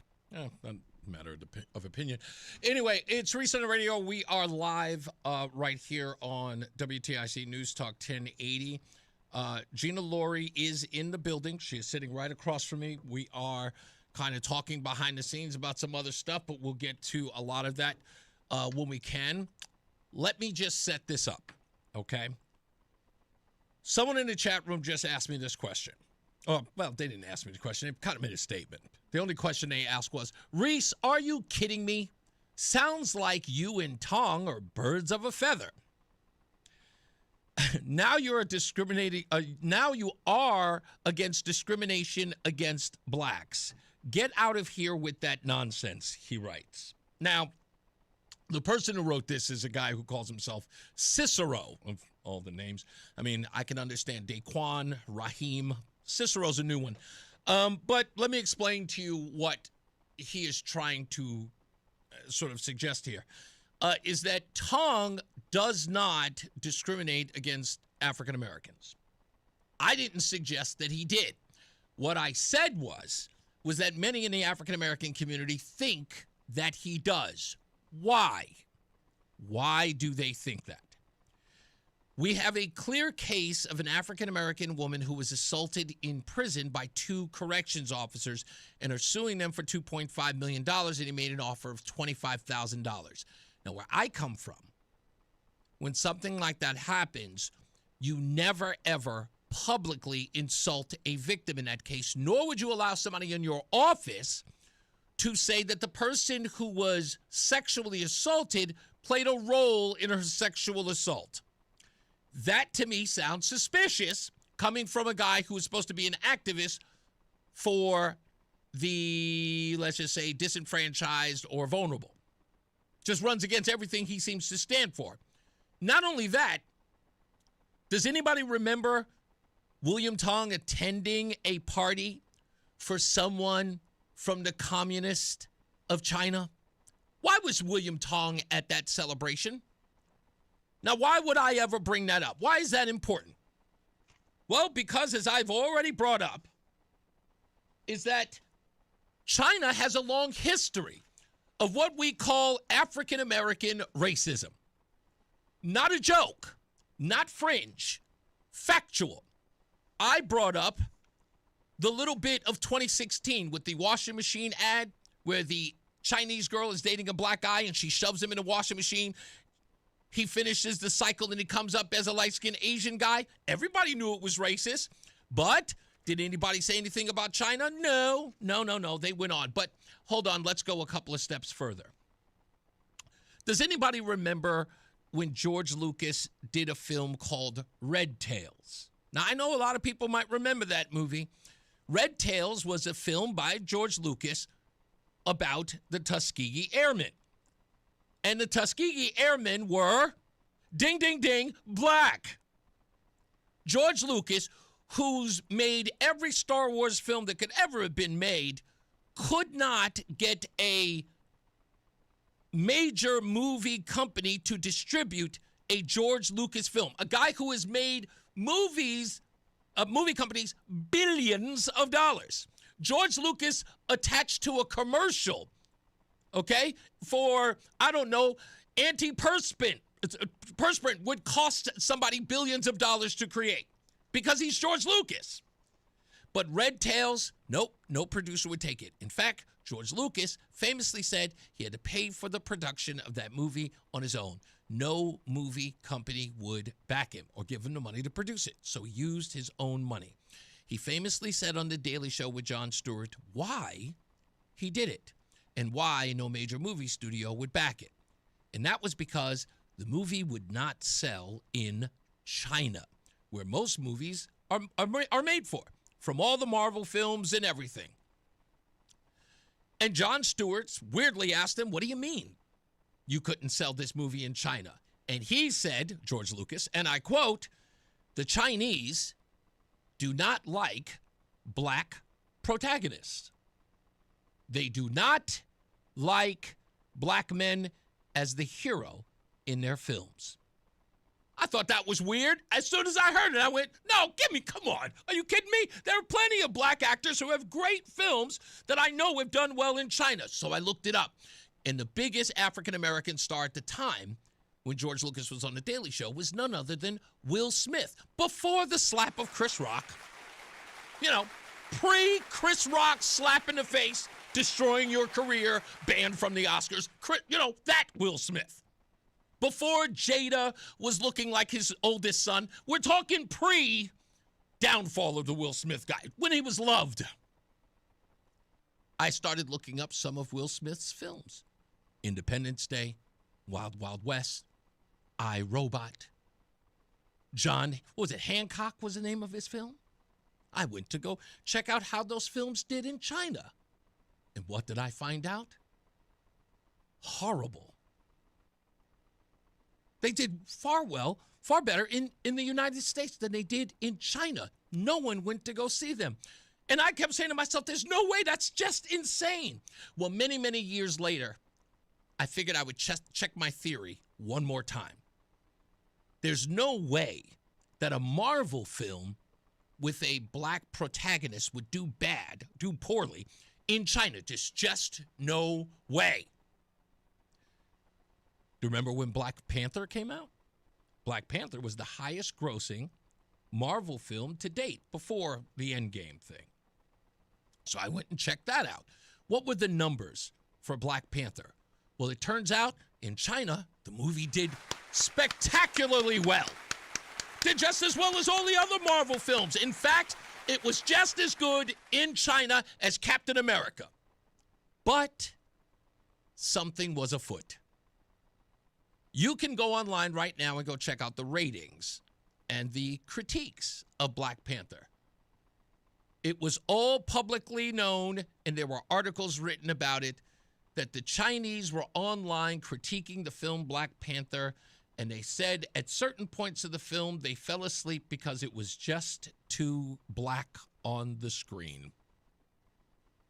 That's China. If you don't believe me, go look it up. It's everywhere. 2018 State TV Spring Festival Gala featured blackface performances. In 2019, 2018. 2020, COVID era. Chinese largest African community.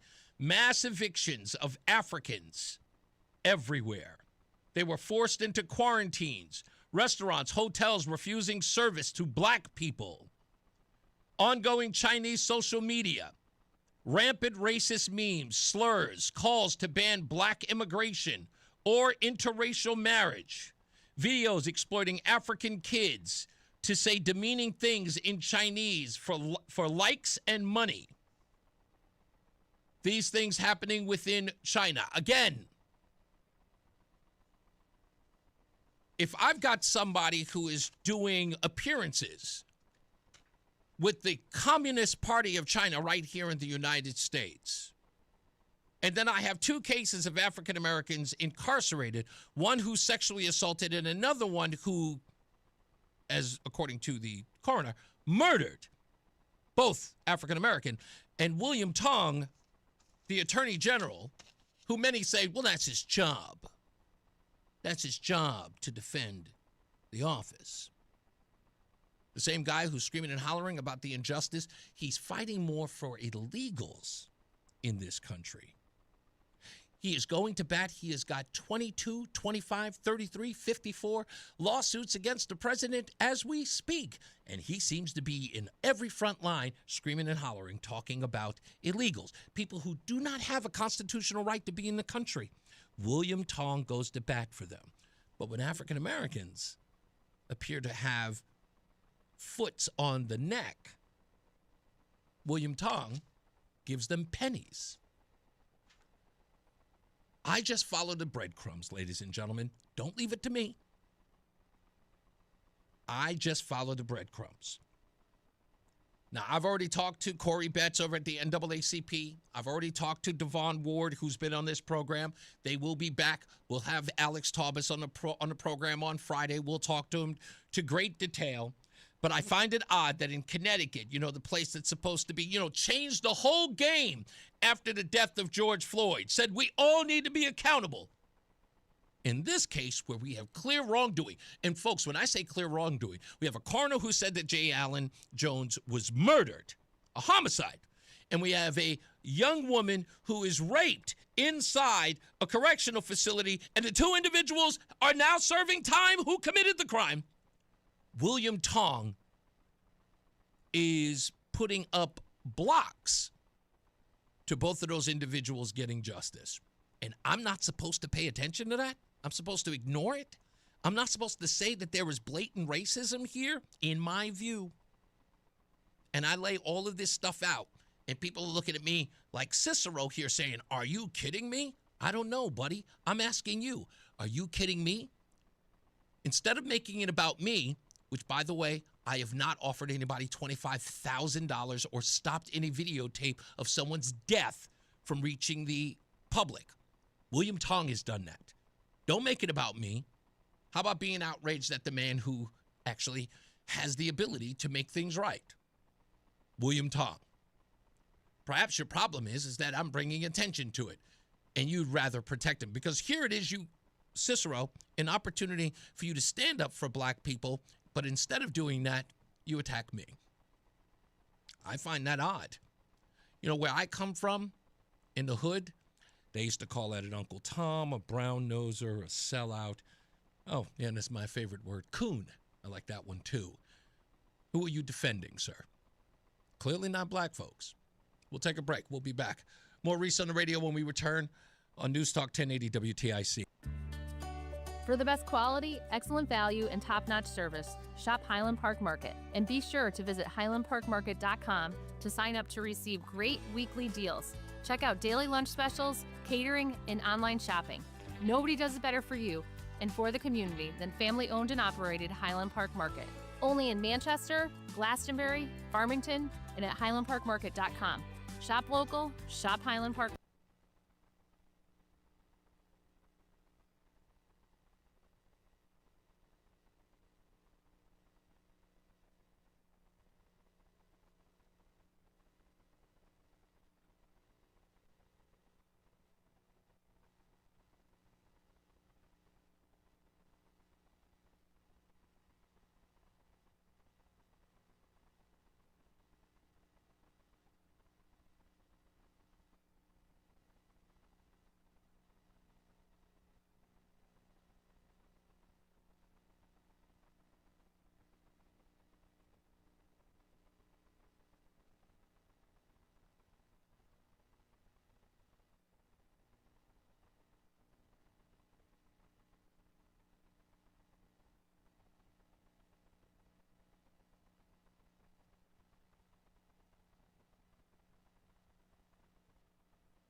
and more, 100% online.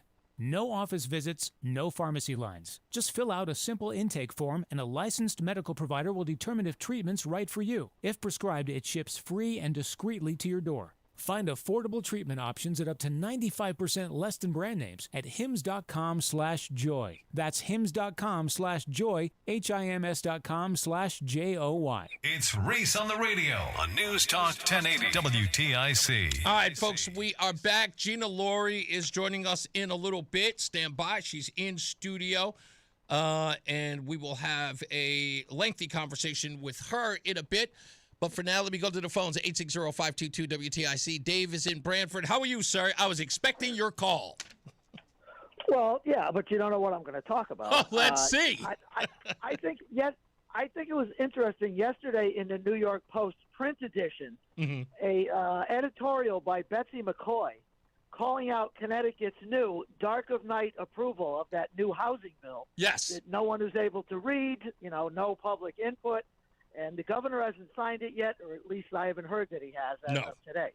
And so the name of the story it's an editorial on page 31, Connecticut Suicide. Democrat legislators declare war on the suburbs. That's right. And it's everything you know that doesn't come out right when bureaucrats decide the suburbs, where nearly everyone would prefer to live. There's less crime, there's good housing, there's leaves, there's better schools, the taxes are lower. So what is the state trying to do? They're trying to fix where housing is functional, which is the suburbs, to correct the problem in the cities, which they've brought on themselves. And some of it is the lack of affordable housing, which generally means lower cost housing. It's not necessarily affordable. Right. And I just want to throw this in. Before about 1982, my family, my parents, me and my brother were involved in housing business. We put on the market rental housing, and we could see what was coming. And the main problem was it became illegal to discriminate against the children. And the housing that we had to offer simply would be inappropriate. It would wreck the business model to let, like a single mother be there with a couple of kids all day. Right. Who were you trying to rent to? Who was your target? Our business model, it was on a bus route in Brantford. It was near the shore, so it was a wonderful quality of life, but generally it was single men only. Gotcha. People just coming out of the service, just graduated, people who worked at Yale. That was our target. I remember in the 50s or 60s, we'd put an ad in the register. Single gentleman preferred is how the leader on the article. You can't get away with that anymore. No, you can. In fact, it's funny because you would sooner get away with saying single mother before you got single men. So we decided, this is just impossible. You can't have kids playing on the property. It would have been overcrowded, rough on the other tenants. So we got out of the business. But the point is, we know what it takes to rent an apartment, how to put more of them. We had a couple of 5-room units. We cut down to double 2-room efficiencies, because it was easier to rent them. And it was harder to rent the 5-roomer. You'd get like 3 unrelated, frat boy type.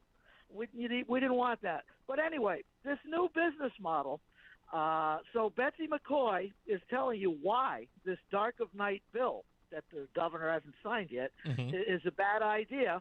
I'd say one of the main things is it eliminates parking requirements entirely. Correct. For many, many new buildings. And so, whether it's the Amazon truck, the guy come to fix the roofing, the landscaper, what do they? They park in the street. That's right. It really, it's a menace. It's a mess. And so you've got the very arrogant Bob Duff telling you that the suburbs, they need to step up.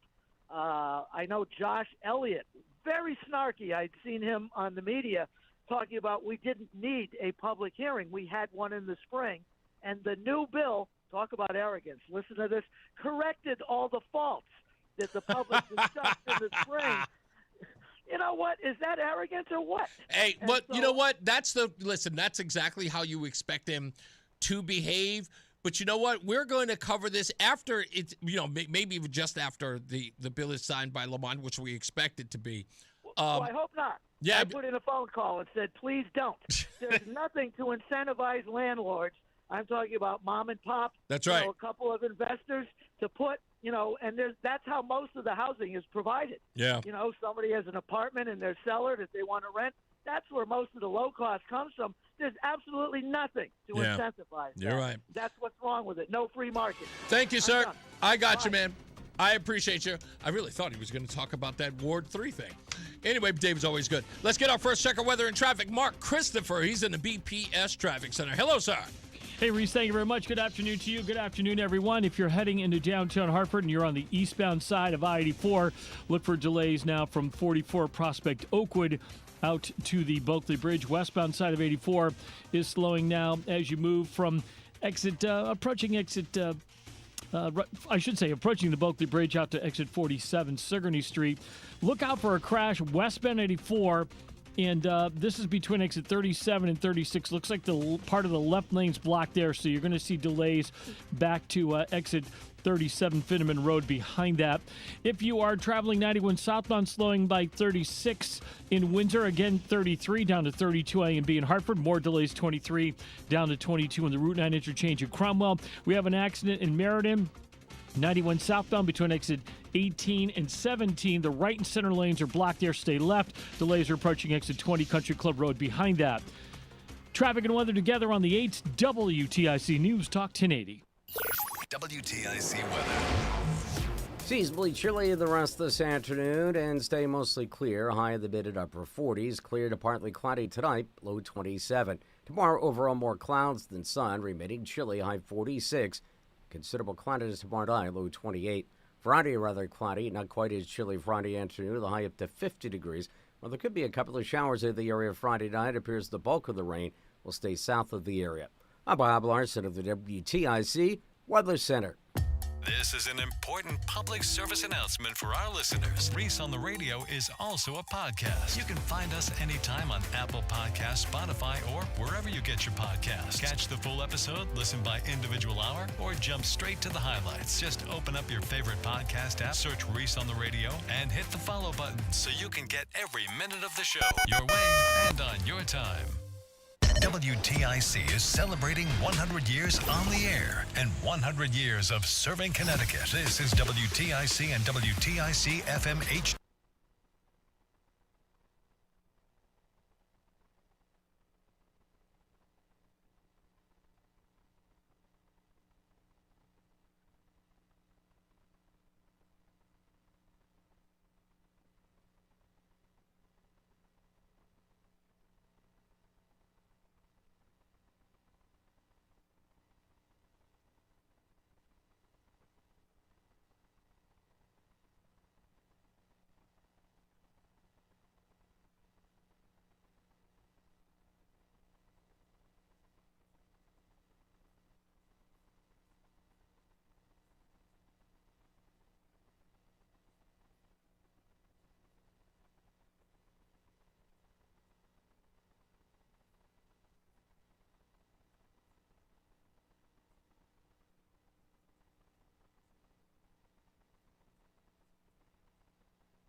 Roger call line.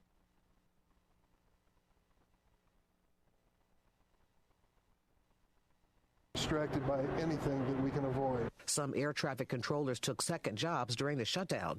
Allison Keyes, CBS News, Washington. Wall Street, the Dow up 47 points, NASDAQ up 131, S&P up 24 points. For these stories and more, go to WTIC.com.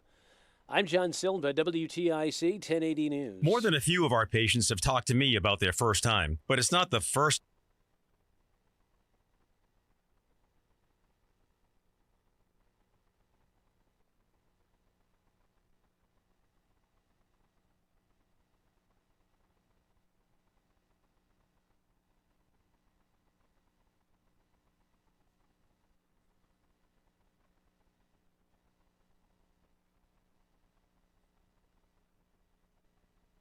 Their partners. You could even find that you're performing like you haven't in years. So if ED has been affecting your intimacy, it's time to make the last time that happens the last time that happens. For just $99, you'll receive blood work, a medical consult, and if medically advised, a test dose. And if that test dose doesn't work in the office, your visit is free. Call 800-930-5956. That's 800-930-5956. Or go to northeastmenshealth.com. We have 6 offices across the Northeast to serve you. Northeast Men's Health, a Promedic restorative health practice. It's Reese on the radio.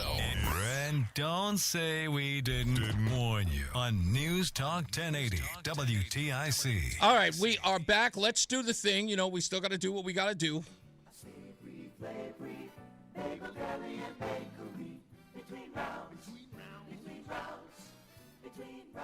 Congratulations goes to our friend and listener, Kathleen J. in New Britain.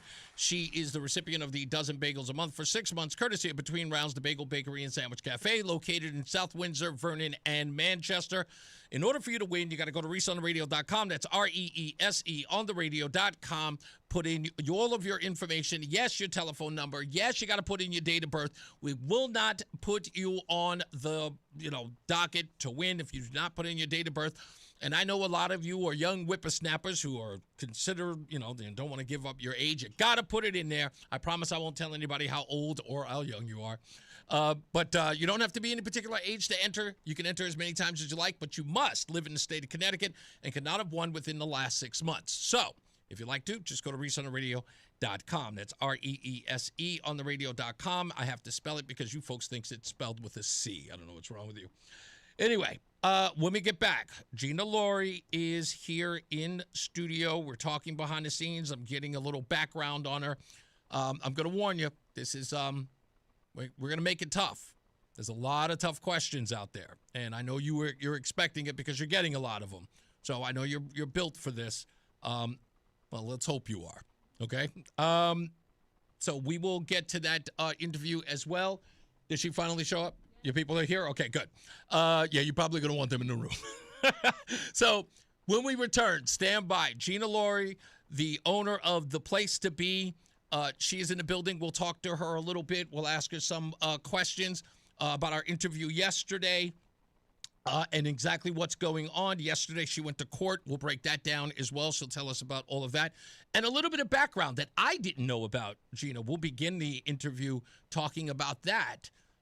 Because many people are asked, how in the hell did she get involved in politics when she began this? And it turns out there is a connection.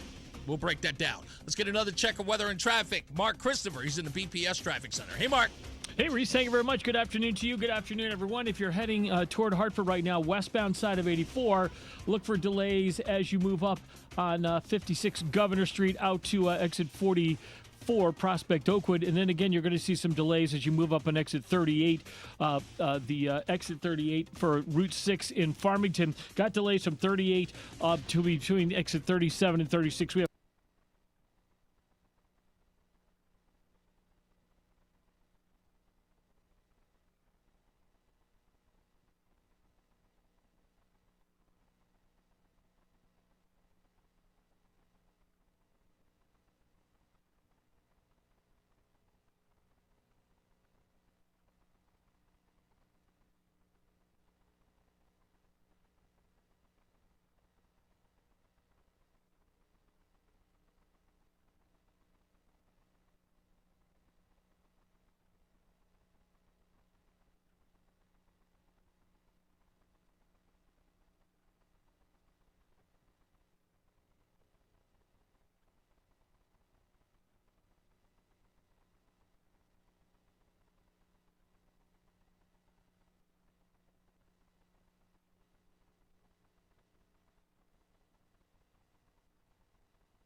results. Licensed for safety. HIC 628926, P10277688, S10413487, D10401465, S33086699, SM3004646, E1185643. Wesley Financial Group is not a law firm, and Chuck McDowell, definitely not an attorney.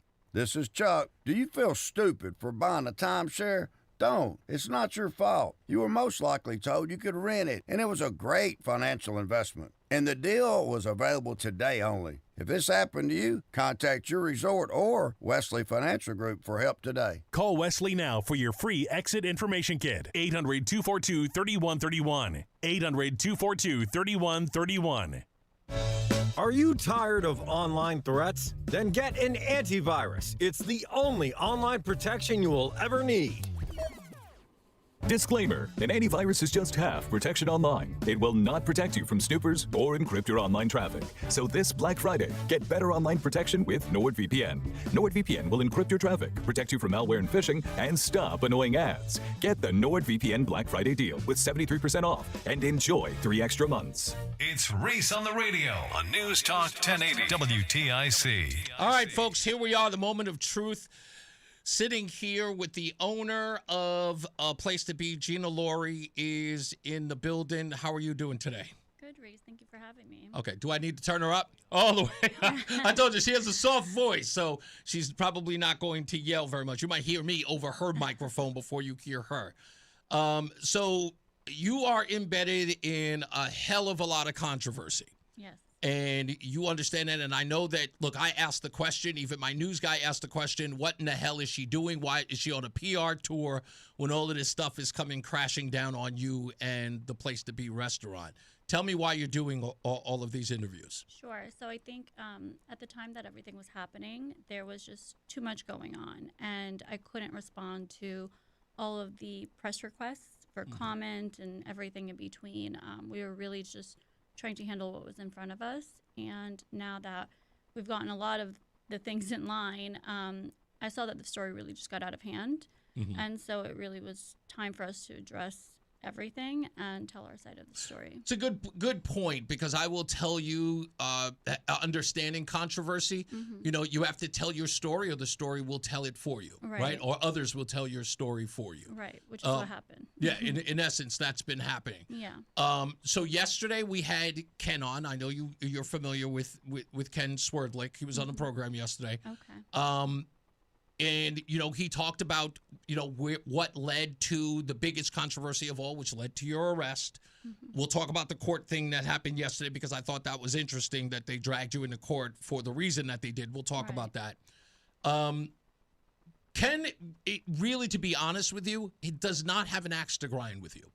And I think that, and you can go to the interview that was yesterday. We have it online. He doesn't have an axe to grind. In essence, for him, he does not want to see you fail, primarily because he's been in his business so long. All he wants to do is to be a part of a restaurant that is success. However, he is very, very slighted by the fact that he didn't get paid. Do you want to address that here, or is that something you're just going to leave to your court case? I don't think I have ever said that wasn't going to happen in any communication that I've ever had with him or anyone else. So that's why, again, I'm just disappointed that I got here. You know, I've known him for a very, very long time. We've done business together for a very, very long time. So, and he expressed that. You know, one of the things that he said was, and I noticed it of him, that the reason why this got to the place that it was that this was uncharacteristic of you and your relationship that happened this year. Do you want to comment on that? Because that's, I think, in essence, what led him to the place where he had to get the police involved. I think I'll leave that to the court case, but there was a lot of communication that happened between he and I that escalated.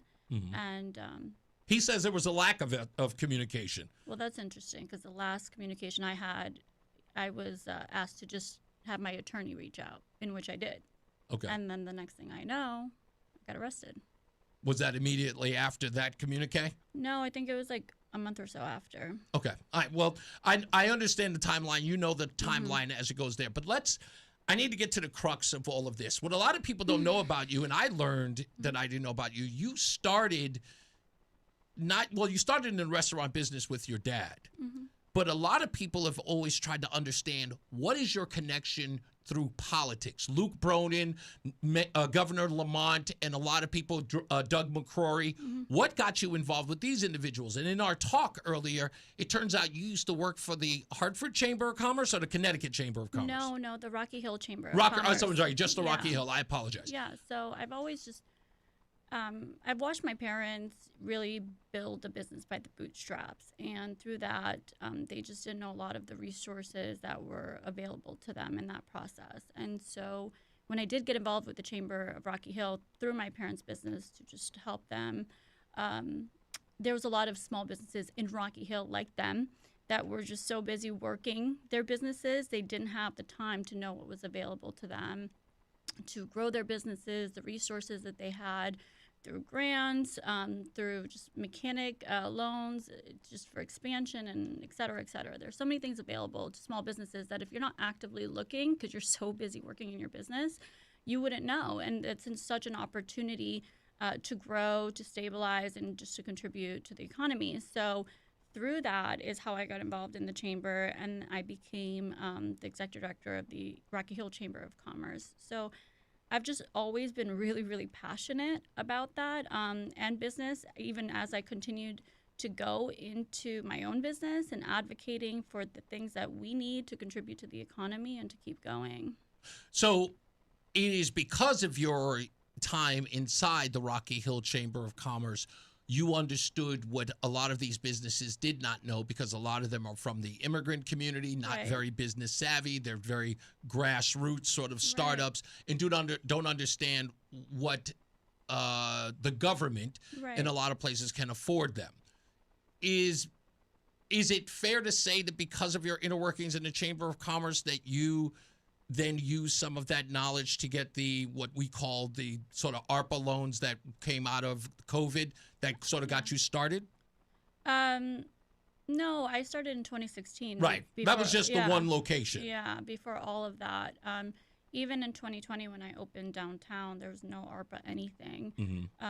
When I opened West Hartford, there was no ARPA anything. The only thing that I got affiliate, or New Haven or Springfield, the only thing that I got that was a result of ARPA was the Heartlift grant from Raw, which was like at that time my 6th restaurant. So I was 6 restaurants in before I got anything from ARPA. So, but I want to get this on the record, because in the interview with Dennis House this weekend, you had stated that the only money that you had received from Hartford, was it the Hartford Lift program? Is it Heartlift? What was it called? Yeah. Was $150,000? Correct. Was there any other money that you got from taxpayer dollars to the tune? Because there's reports that said you got money to the tune of $600,000. No. The only thing that has ever been distributed to me was $150,000 for Raw.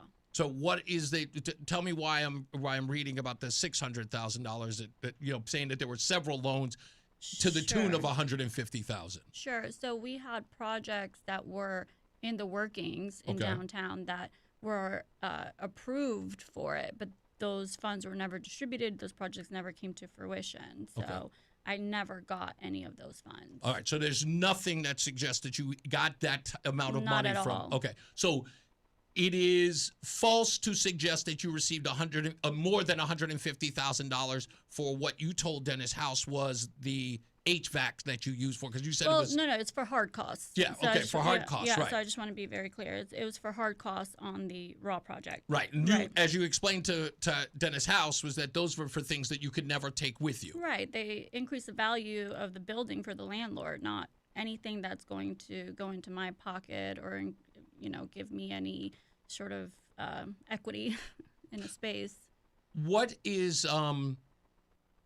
you think is the reason for a lot of the bad luck that's happening? I know that you expressed to him that you had gone through a little bit of bad luck.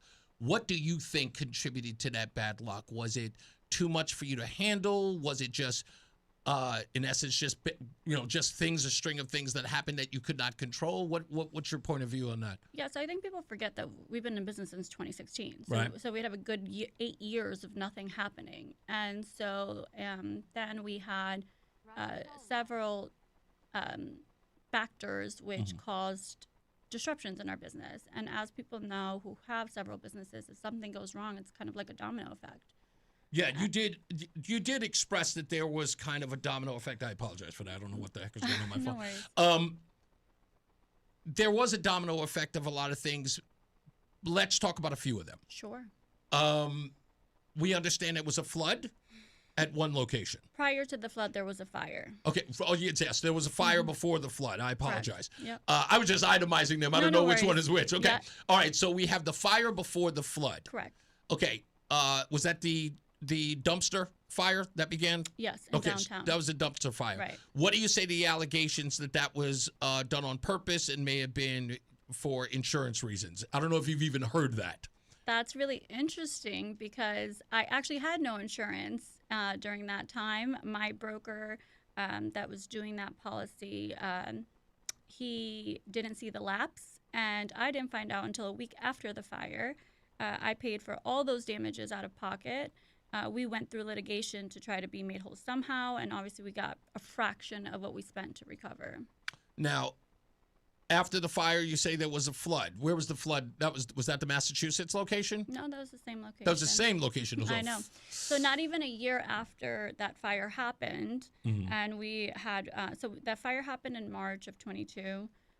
We were closed from March to I want to say August. So that caused us I want to say it was $500,000 in actual physical damage. But think about it. We were closed from March to August, just the business loss in that. And at that time, downtown location was very, very, very busy. And so it cost us God knows how much in sales. So then we reopened, and in July of 23 is when we flooded. And I mean, this is when people think of flood, they think it's this small little flood. So the sewer system backed up. And it backed up into the basement part where we keep everything. Okay. And so this is our dry storage, our everything you could possibly imagine in storage, equipment, backstock, tables, chairs, everything. And because we have a lot of locations, we mass order things like bags and stuff like that. So all that was down there, hundreds of thousands of dollars worth of stuff down there in just that. That space alone is probably 20,000 square feet because it's for the entire building on top of me. So for that space to have 2 feet of water, think about how much water it was, Gotcha. you know? Sure. It was like a river down there. And so during that time, once again, we had to clean it up. We had to try to get back into business as much as possible. Like, we didn't want to be closed any longer because we had PTSD from the fire. So we're like, hey, let's just try to fix this and get reopened as quickly as possible because we don't want to, again, be closed for a long period of time. So we paid for those repairs out of pocket, and then we put in an insurance claim at the same time. And our insurance denied our claim because they said that it was a sewer system situation. And in our lease, the sewer is our landlord's responsibility. Okay. So you would have to litigate with him in order to get that, to recoup that? So they asked for us to have our landlord put in a claim. And so I sent in the denial letter to my landlord, and which is what led to the initial issues with downtown. I sent the denial letter. I asked for them to call an adjuster. An adjuster was never called, and I don't want to go too deep because it's still litigation and all in the air. No, you gave more details than I even asked for. Let's talk about some other things that pertain to this. Correct. There's a lot of wells that are going down. Lots. Okay, so today an article in the Hartford Courant suggests that you are scaling back to some degree. Of course. Let's call it what it is. We're just going to leave the 3 locations. Is the West Hartford location still pending on eviction? Are you keeping that, or is that going to close down in March? So it's not an eviction. Okay. So I apologize. Yeah, people are calling it an eviction. And I think that's where it's just getting very confusing for the public. Okay. And so the end of our lease is in March. Right. We haven't had a renewal conversation, agreement. There's nothing on the table. So the end of the lease reads that when end of March, you hand over the keys, which is what the news keeps reporting, because that's what was in our stipulation agreement. But you have not been clear on whether or not you're going to ask for an extension. Is there a reason for that?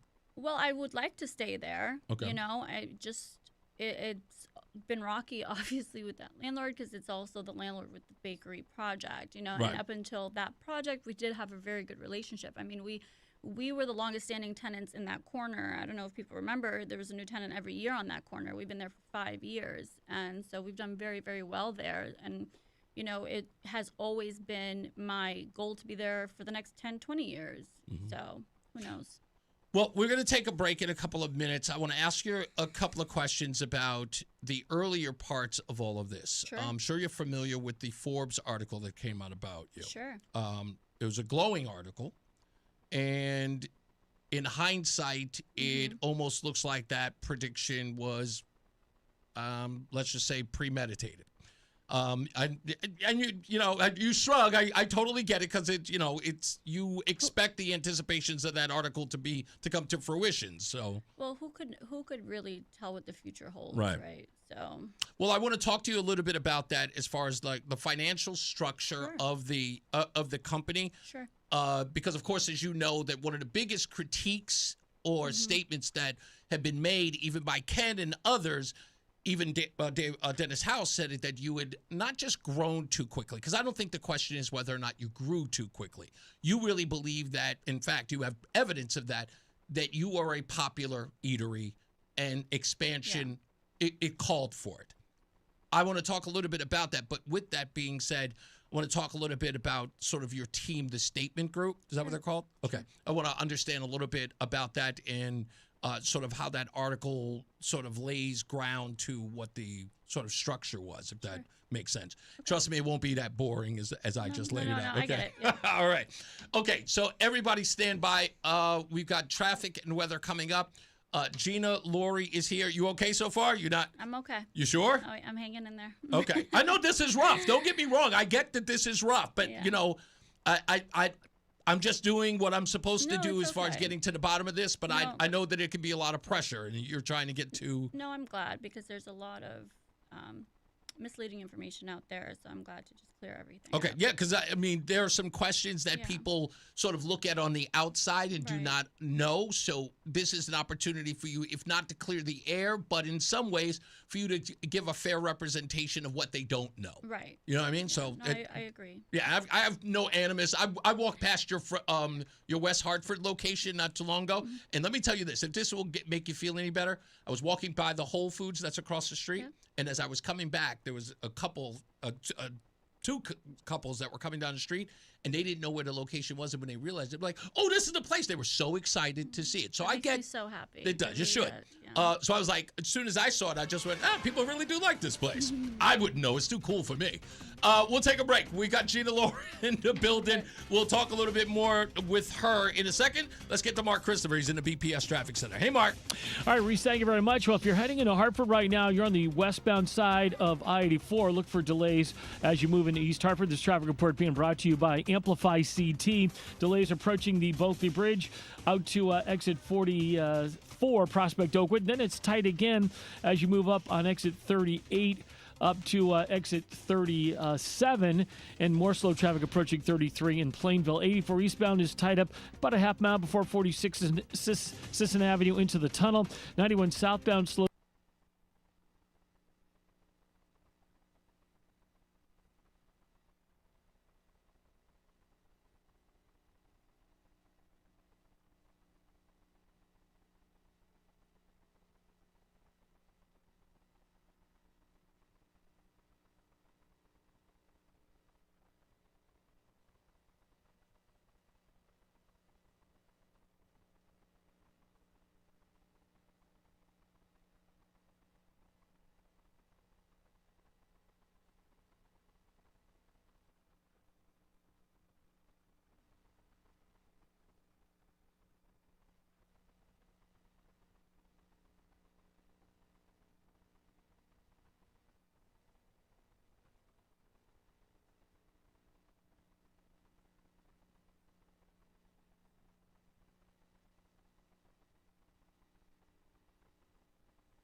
back to life. Don't believe me? Let your dog try it before you buy it. I'll send you a free Jumpstart trial bag, risk-free. You just cover the shipping. Go to roughgreens.com. That's ruffgreens.com. Use discount code NEWS. Don't wait. Give your dog the gift of vibrant health. Order now. It'll be at your house in a few days. Go to roughgreens.com. That's ruffgreens.com. Discount code NEWS for your free Jumpstart trial bag today. Rough Green. We make any dog food better. Stay locked in. Reese on the Radio is on WTIC News Talk 1080. All right, we are back. We are going to continue our conversation with Gina Laurie in a bit, but of course, you know how this section goes. If I get into a conversation with her, then I got to cut her off and I got to go to traffic, so that's why we don't do that. So we're going to talk a little bit about. She and I are having a discussion behind the scenes about, where all of this has sort of landed her. And just to give you a little tidbit, we're going to get into yesterday, Gina had to go to court, and it was about cameras in the courtroom. And Gina was a little bit, I'll put your microphone on for this one. Sure. You were a little bit surprised that you being dragged into court for that, right? Yeah, I was very, very surprised. You were surprised because you were like, why would that be an issue? I think that the way that you expressed it was, what is this, a murder trial? Yeah, it was very, very interesting. So prior to us having to go to the last court date, we got a last-minute media request for media to be in the courtroom, which was very strange to us, and we didn't have any notice. When we get back, and I know that you're trying to figure out, like, why was the media making a request to have cameras in the courtroom? Right. There's a reason for this, and it's, again, unfortunately, it is journalism 102, not 101. It is, and it's unfortunate, but I'll explain it to you afterwards, so that you understand exactly what's happening in this case. And I think it has a lot to do with what you're doing now, and that's the rumor and the innuendo, and we'll talk about that in a little bit, because that's the most important part of all of this, is that there has been so long where your story is being told by others. Right. Most people would tell you, hey, don't say anything, especially if you're going to incriminate yourself and all that other stuff. I'm, in essence, here trying to understand why this has gone the way that it has, outside of all of the people saying it's this, people saying it's that. Right. I like getting to the source. If I can tell you real quick in a minute, when I first met my wife, she had one of the worst reputations in our community that we knew. And she said, why didn't you listen to any of that? And I said, because I wanted to find out on my own.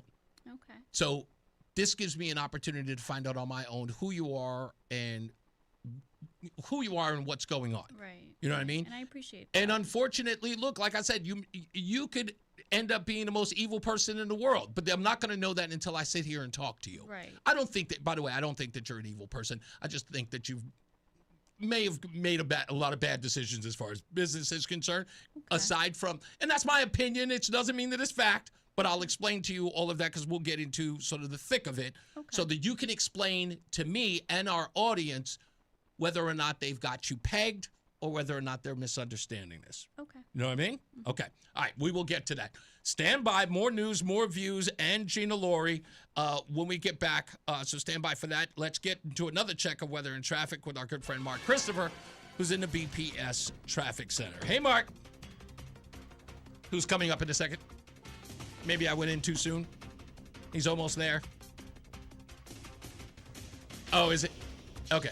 Oh, yeah, no, it's okay. You know how I keep him over. He can be over there, too. He's got friends everywhere. Mark's a likable guy. I mean, they call him Mark the Shark, for crying out loud. If you got a nickname, Somebody actually called me Mr. On the Radio the other day. Like they forgot my name. Is that Mark? It is me. There you go. Mark Christopher, he's in the BPS Traffic Center. Hey, Mark. That's an old Donna Summer song, On the Radio. On the radio. Hey, if you're heading into Hartford right now, southbound side of 91, delays 33.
all that data every month. But most people 50 and up like me only use 12 gigs or less. Don't get bamboozled by big wireless. Switch to Consumer Cellular. Our plans start at just $20, and we use the same towers as the big guys. Join the millions who choose something better, because if you're not using all that data, you're probably getting used. Call 1-888-FREEDOM, visit consumercellular.com/fax or a store near you. Plans include $5 credit for auto pay and e-billing. See site for additional facts. The NAACP calls him, whoa, I don't think I'm allowed to read this. It's Reese on the Radio. Let's just say some people are not fans. On News Talk 1080, WTIC. Okay, that may not be 100% true for the Hartford NAACP.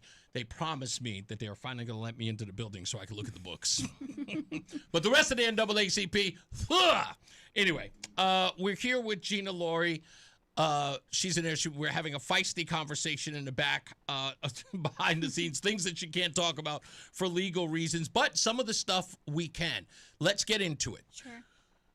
Okay, some of the biggest issues that are going on here, and I think that is primarily a factor in why they want cameras in the courtroom, is because many people are under the belief that you fleeced taxpayer money.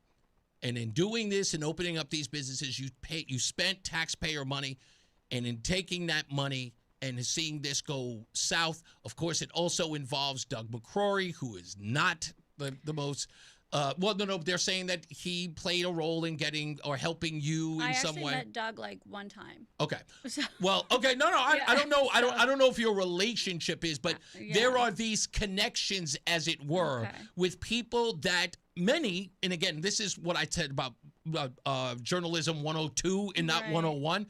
When I say 102, is creating the drama where there is none. Because as you said, your case isn't where somebody was murdered. You're not some spider woman, or some praying mantis. Right. You're a businesswoman who's had some hard luck to the point where, bills weren't paid, which ended up in a criminal charge. And now they're making that this sort of exploded sort of nightmare for you where, in essence, it's putting 10 on a 2, as we like to say, making it bigger than what it is. Not that it isn't an issue because they're calling it a felony, but that is, in essence, if we look at the grand scheme of things, as many people have said, it was like, what's the big deal in this story?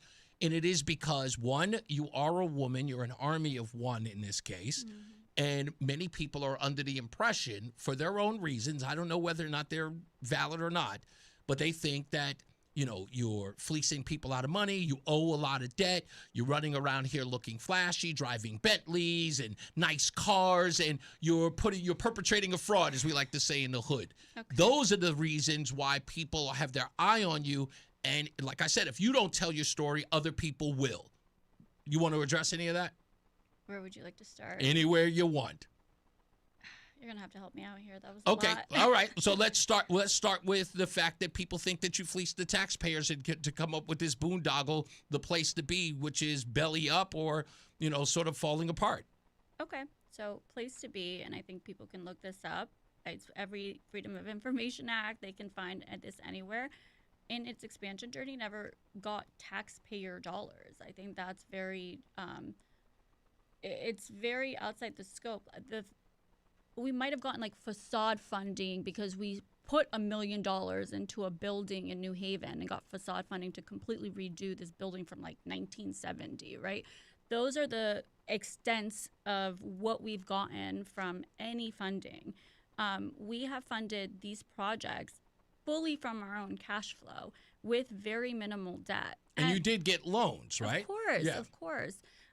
But very minimal. I mean, I only had $2.6 million of loans on 6 restaurants. People take $2.6 million to open one. I got to be honest with you, because a lot of people were looking at, like, here's a woman who virtually, in many people's cases, thought you would come out of nowhere and you had this capital to start these restaurants. No one has ever talked about the fact that you took out a $2.6 million loan. Because there was one story that said, I think in your interview with Dennis House, you said that you put up $500,000 for the $150,000 that they matched. Right. But in my head, the first thing I said was, where the hell did she get $500,000? No one even thought to think that you got a loan.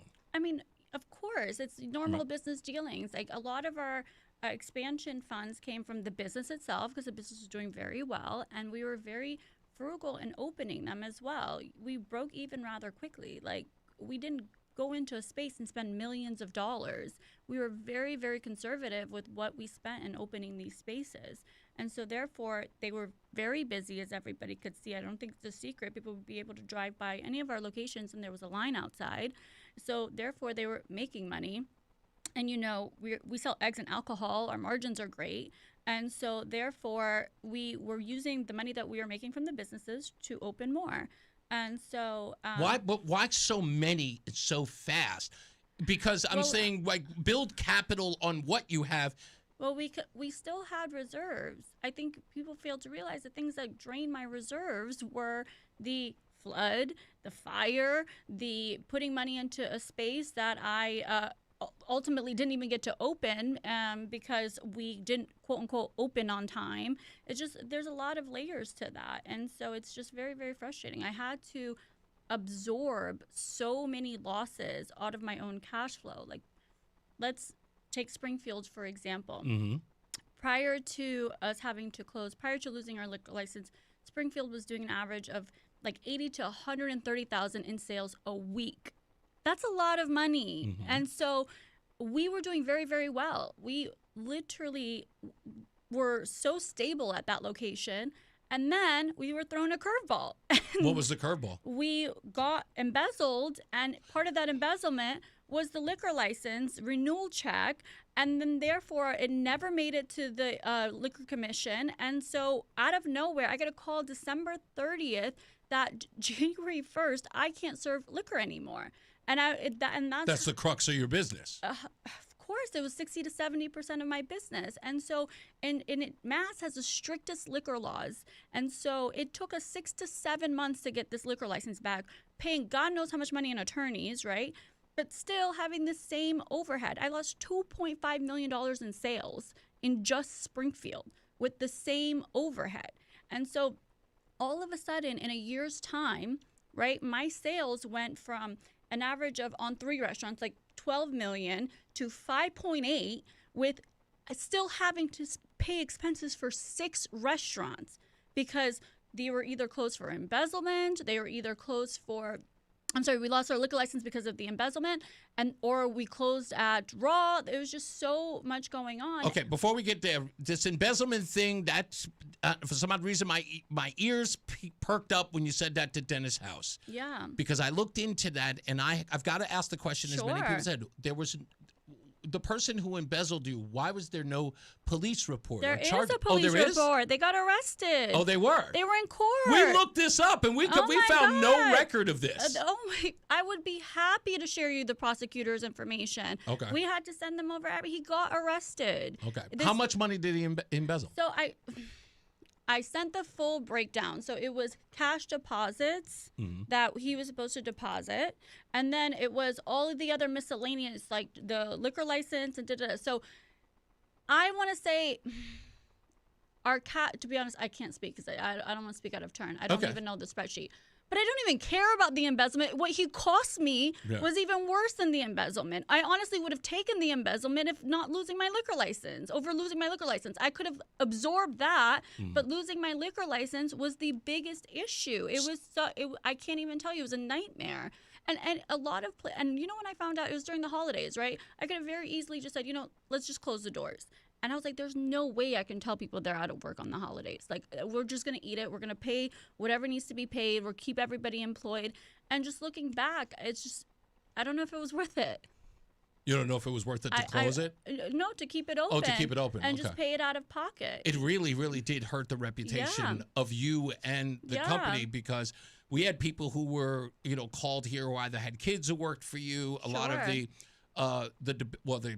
statements were that, I think at one location there was a bet going on, like the kids would go to cash their checks and a bet on whether or not their checks would cash. Did you go through? Did you? Of course. I mean, there was so much happening. There was so much happening in cash flow, but we didn't anticipate any of that, to take that many hits. But there's never been anybody that has left our company and hasn't been paid. And if they do feel that way, I just wish they would go through the proper channels, aka us or DOL. We're not here to have people that work for us not be compensated for it. We were just juggling so many things, and I had. But you're juggling so many things. Correct. Like, to be honest, like you told me behind the scenes that you're an army of one.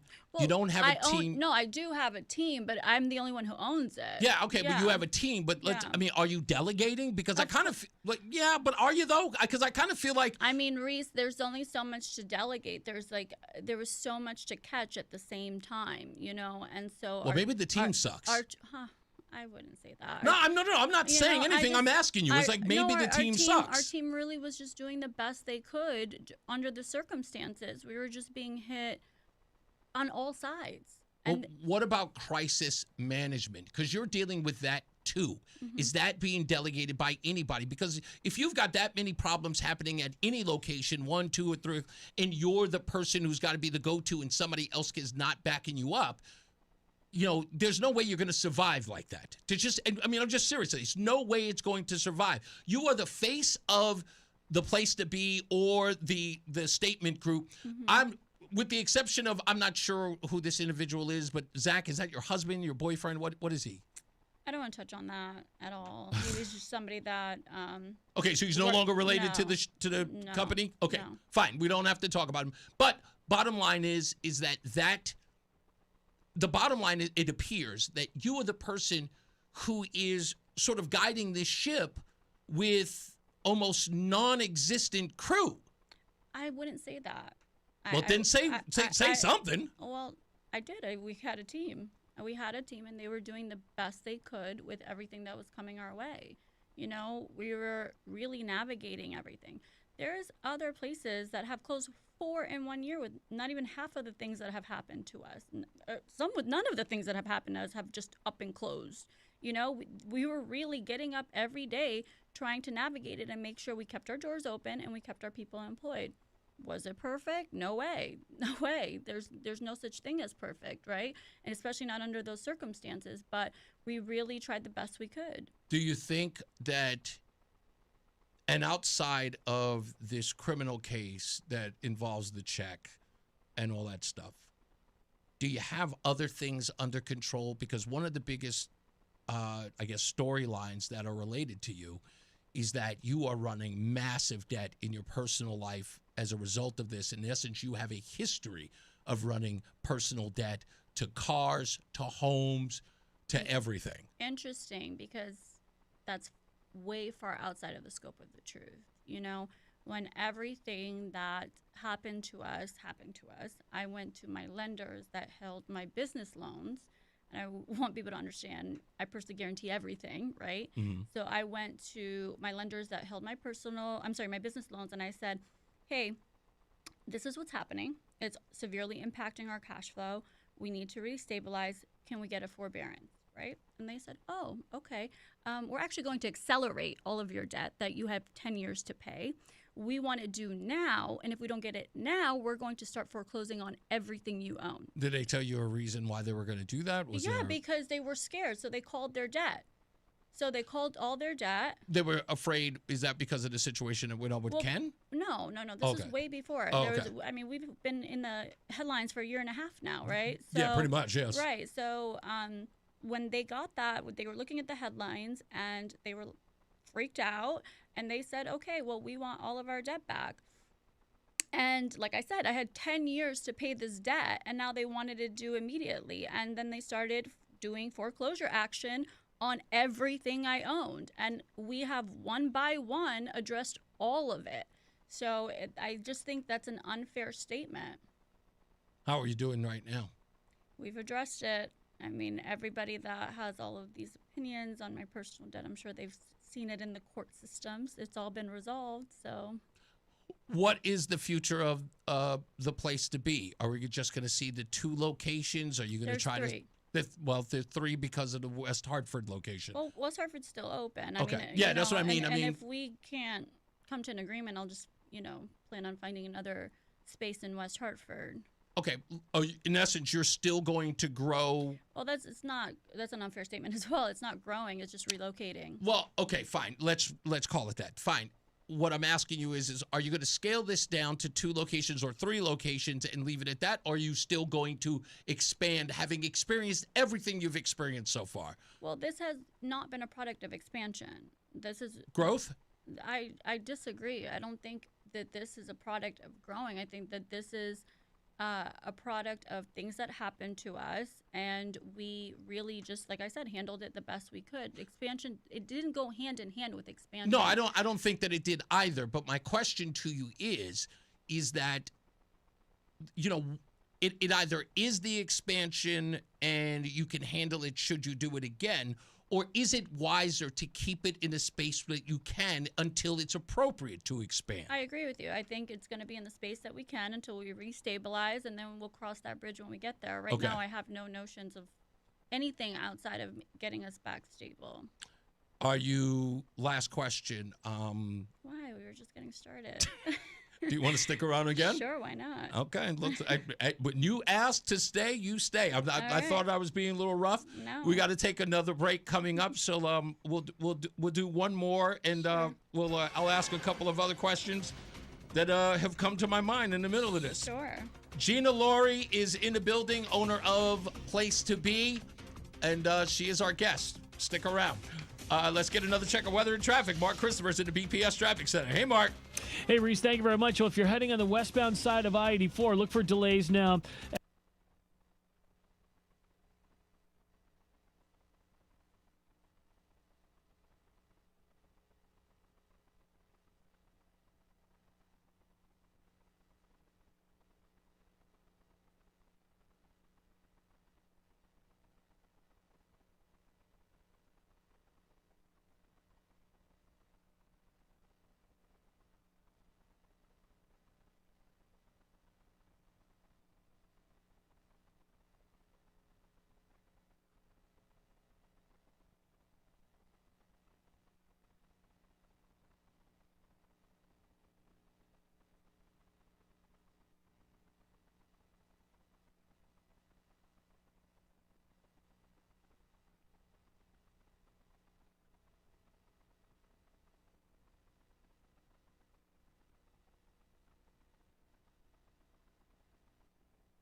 This is Dale for Northeast Men's Health.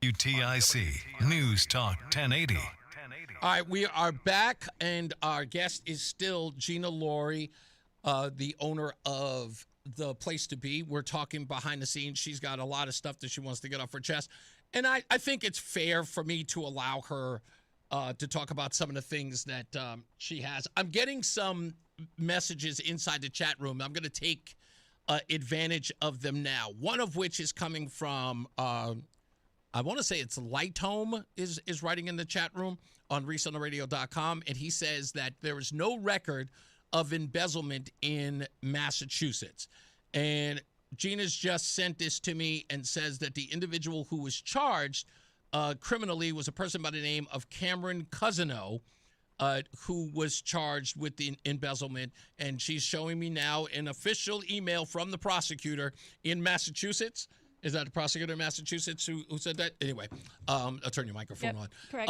And that is because, and people are using ChatGPT. We love to ChatGPT. to look it up, and they're not finding it. So you were trying to be, and I'll put the camera on you because we'll take a break in about a minute. Sure. But the point that, or the reason why you're here, Correct. in my view, is to answer the questions that my audience have been saying or asking about you. You were here to clear that record up. Right. You had no idea. You and I had no conversation about what I would ask, and I made it clear to you. It might get rough. Right. And I am not here to judge, but I'm here to get answers. That's my job. It always will be. And you have been absolutely forthcoming. I'm going to tell you that right off the bat. And you've been pleasant. Thank you. And, like I said, no matter who it is you are, I'm not here for that to judge that. I'm just here to give the audience sort of a background on a story that they're only hearing the headlines to. Correct. And so, and I got to tell you right off the bat, I think you're doing a fantastic job getting the stuff, out in the open from your point of view. And so far my research has been solid because every question that I asked you've been able to clear up. I went and searched it. And sure enough, you're on the ball. So I'm calling no balls, no strikes on this one so far. So I want to thank you for doing that, and thank you for being patient. When we come back, I want you to talk to me a little bit about what we were talking about in the break, about people who have been sort of critical of you. Right. And what you think that's stemming from in comparison. Because you talk about another person who's a restaurateur who's failed greatly, but no one seemed to pay any mind to. Yeah. No, we won't talk about it now. We'll wait. So stand by. More news, more views. Gina Laurie is in the building from A Place to Be, and we'll finish talking to her. Mark Christopher, he's got your traffic. He's in the BPS Traffic Center. Hey, Mark. All right, Reese, thank you very much. Well, if you're heading into Hartford right now, south on 91 delays from exit 36 down to 35. Again, 33 down to 32 A and B in Hartford. And you're slowing again as you approach exit 23 in Rocky Hill down to 22. And the Route 9 interchange. If you're traveling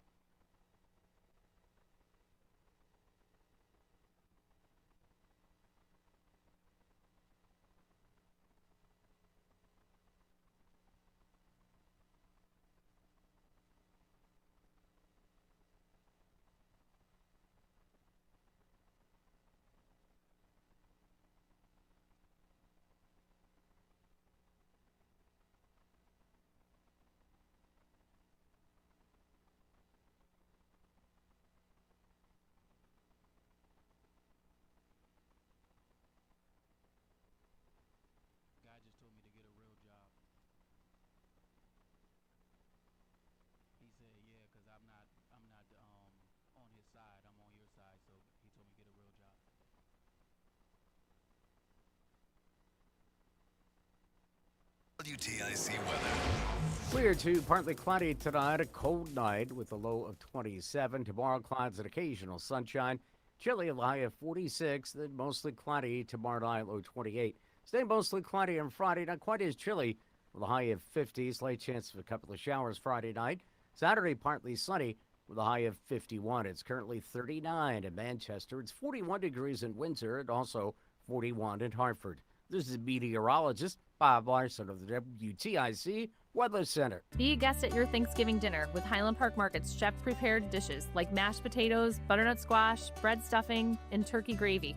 Nobody does Thanksgiving better than family-owned and operated Highland Park Market. Manchester, Glastonbury, Farmington, and at highlandparkmarket.com.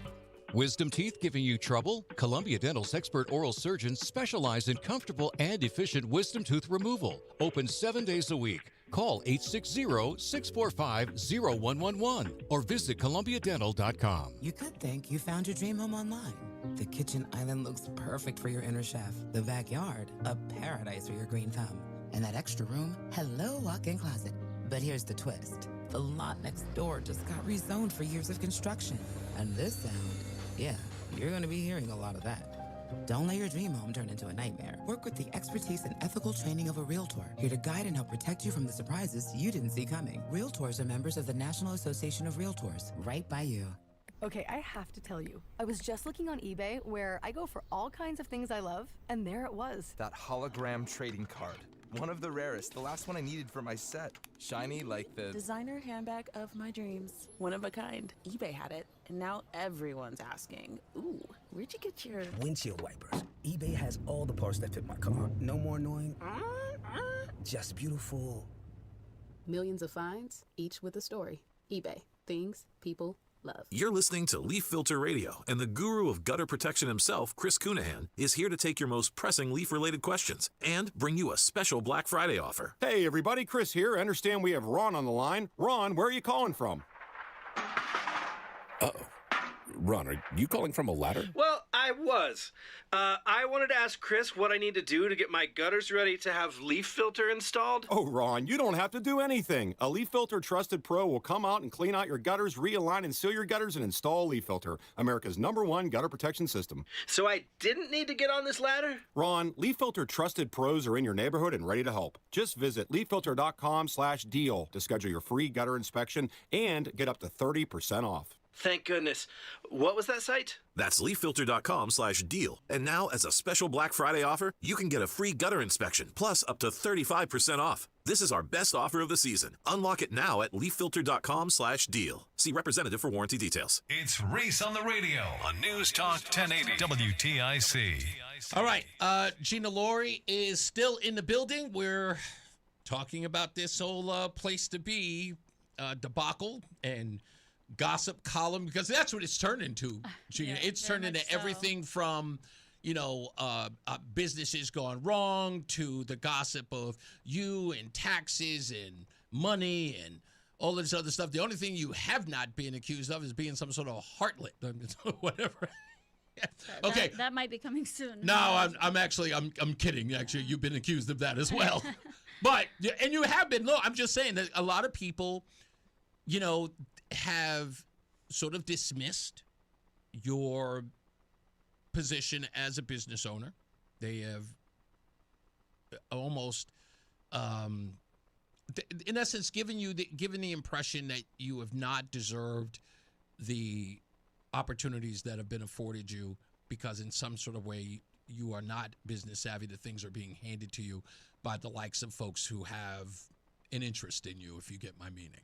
That's interesting, because I think anybody who's actually done business with me would tell you the quite opposite. And so, but that's society, right? Mm-hmm. That's just how society works as a whole. You were talking behind the scenes about, about the rough year that you had, and you were talking about another owner who lost 4 restaurants that were closed. We won't mention any names. Yeah, but restaurants close throughout the state. Every day there's another restaurant closing. There's many that have closed multiple and all of those things. I just think it's very unfair that very real business struggles are being used to villainize as if, like, I don't know. It's very hard to describe it. They're turning me into a villain because I'm having a really rough year in business. I think the reason why you're being turned into a villain, and I can tell you this right off the bat, is because you, is the best way to put it. Sure. But you are seen in photographs with what many people consider an unsavory bunch, and that is, hear me out. Who are these? Yeah, people? I know you, because you would have never known. Okay. Luke Bronin, Doug McCrory, Okay. and Governor Lamont. There are a lot of people who listen to this network who do not like those individuals, and they believe that and this is what, ask anyone outside of your bubble, they will tell you that because of those individuals being in any association with you, that you are getting a backdoor deal, or you are getting, no, seriously, that's the way that they look at it. And trust me, I understand this, because like I said, I got no allegiance to anyone, and I don't care. I'm just going to tell you what the deal is. It's because that you are in bed with them in any way, whether they helped you out or they were promoting you, that there had to be something nefarious or something underhanded going on. Now, you wouldn't know that because you're just looking at it as, oh, look, they're promoting my business. They're showing me love. You're probably not very political, but, what the hell? I get any, publicity I possibly can for my business because I'm trying to be successful. I mean, it's the mayor of the city that I'm doing business in, right? So I just don't understand how you don't have a relationship with the city that you do business in. I was doing all of my business in Hartford at that time. So I don't understand how you don't have a relationship with the city. I was doing so many events, from like charity events, so on and so forth. So of course, in God knows how many events that I did for the city, the mayor is going to be there. Right. So it's just very interesting. I think the part that people don't understand is the fact that you've been around. You said you started the first one in 2016, Correct. right? We're looking at 9 years ago. Yeah. Right? And do you think that people are looking at the place to be as something that was an overnight success, like it just started 2-3 years ago? Yeah, I do find that notion, and I do find it strange because they keep acting like we just started 2 years ago or something. It's just very, very interesting. Well, the life of the controversy becomes the life of the business. You know what I mean? Yeah. Like, if they've never heard about it you know what I mean? That makes sense, yeah. Because if it's out of sight, out of mind. It's like everybody knows the place to be has been there, but you haven't been in, as soon as you become a controversy, then it's sort of like, oh yeah, that's a new business, right? And it's all of a sudden they're already in controversy. Yeah, that's what's happening right now. Right. It's that because it's new and some of the locations are new, and of course, there's the association with the closing of, the Massachusetts location and not understanding what that's about and not getting the full details, which, by the way, I got to tell you, this, again, I'm going back to your team here, okay? That embezzlement thing that happened to you, that should have been front page news. And the people who are responsible for your name and your reputation should have made that clear to everybody what happened. Because remember, you closing down at that location, people just thought, oh, see, she's a failure. Right. And again, people who are online saying, I've got no record of that embezzlement. Right. That, again, allows other people to make the story up for you. You're not in control of the message. That's why I'm criticizing your team. I mean, I hear that, and I completely understand. I think we were just really focused on just getting the businesses back stable. But you have you remember this. Large part of what you do is representation. I've learned. This is one thing I learned when I first got in the corporate world. My old boss, Paul Malamet, said one line to me, and I remember yelling at some vendor, and I was screaming and cursing at him. And he said to me, he goes, remember one thing in business: perception is 90% truth. Heard. Okay. I don't know if anybody's ever taught you that. Not that you're not a success, but that information is key. Yeah. Because the perception is that Massachusetts place closed and it was your fault. To find out that it was embezzlement, to find out afterwards, and then no one be able to find a record of it, people think that you're lying. Understood. I can see that. Yeah. So, like, you've got to clear that up here. How long has that location been closed? A year. They're just finding out the guy's name now. That's horrible PR. I just think, we put our head down and just tried to do the work to recover. I got you. And so, hindsight is 20/20. Yeah. So, But this is what I'm saying to you in essence. Right. Your reputation as a business right now, what they call the dominoes falling, right? Yeah. So we have this charge that you have to deal with. You go into court for it, and all of that stuff just starts dominoing over and over and over again. This is going to affect the thing that you built. Agreed, because it has. Okay, so Of course. Right. So that's why, and no, don't get me wrong, you coming here and facing the tough questions and get, and without being adversarial, you have been, you didn't get, you didn't storm off and walk out or anything like that. No, you have been absolutely cool here. And it doesn't matter to me whether or not you've done the other thing as well. But the thing is that all of that stuff is important, whether you were in the wrong or not, whether or not you've actually committed any crime or you were the bad guy in here. Is that the only person who's going to be able to tell your story from your point of view is you. Somebody else is going to, if they take that mantle, if they take that position, you're never going to recover from it. Yeah. You know what I mean? I think we've learned that in the past couple of months. Okay. So is there anything you wanted to talk about the bakery? I wanted to give you an opportunity to talk about that because that has been a really, really bone of contention for a lot of people here and why that never opened. Can you explain to everyone what happened there so that we can understand it from your point of view? Because it's not really being reported in any way, and this is an opportunity for you to PR it. Sure. So that space, it was right next to our space in West Hartford Center, and it was a coffee shop. It wasn't a full-fledged bakery. So we were converting it from the coffee shop into a fully functioning bakery, which was tons of mechanicals. So we submitted plans for this space, and after we took months to submit these plans and get it ready, the town of West Hartford came back to us and said because we were adding this new hood system, we needed this new technology as pollution control unit. That took 9 months just to come in, but it also took 2 to 3 months to just rework it into our plans, get the engineering for it, and da-da-da. So altogether, can you explain that to us? Yeah, so altogether it was almost a year in getting this thing in here. So during that time, I asked for a break because my rent had already commenced, and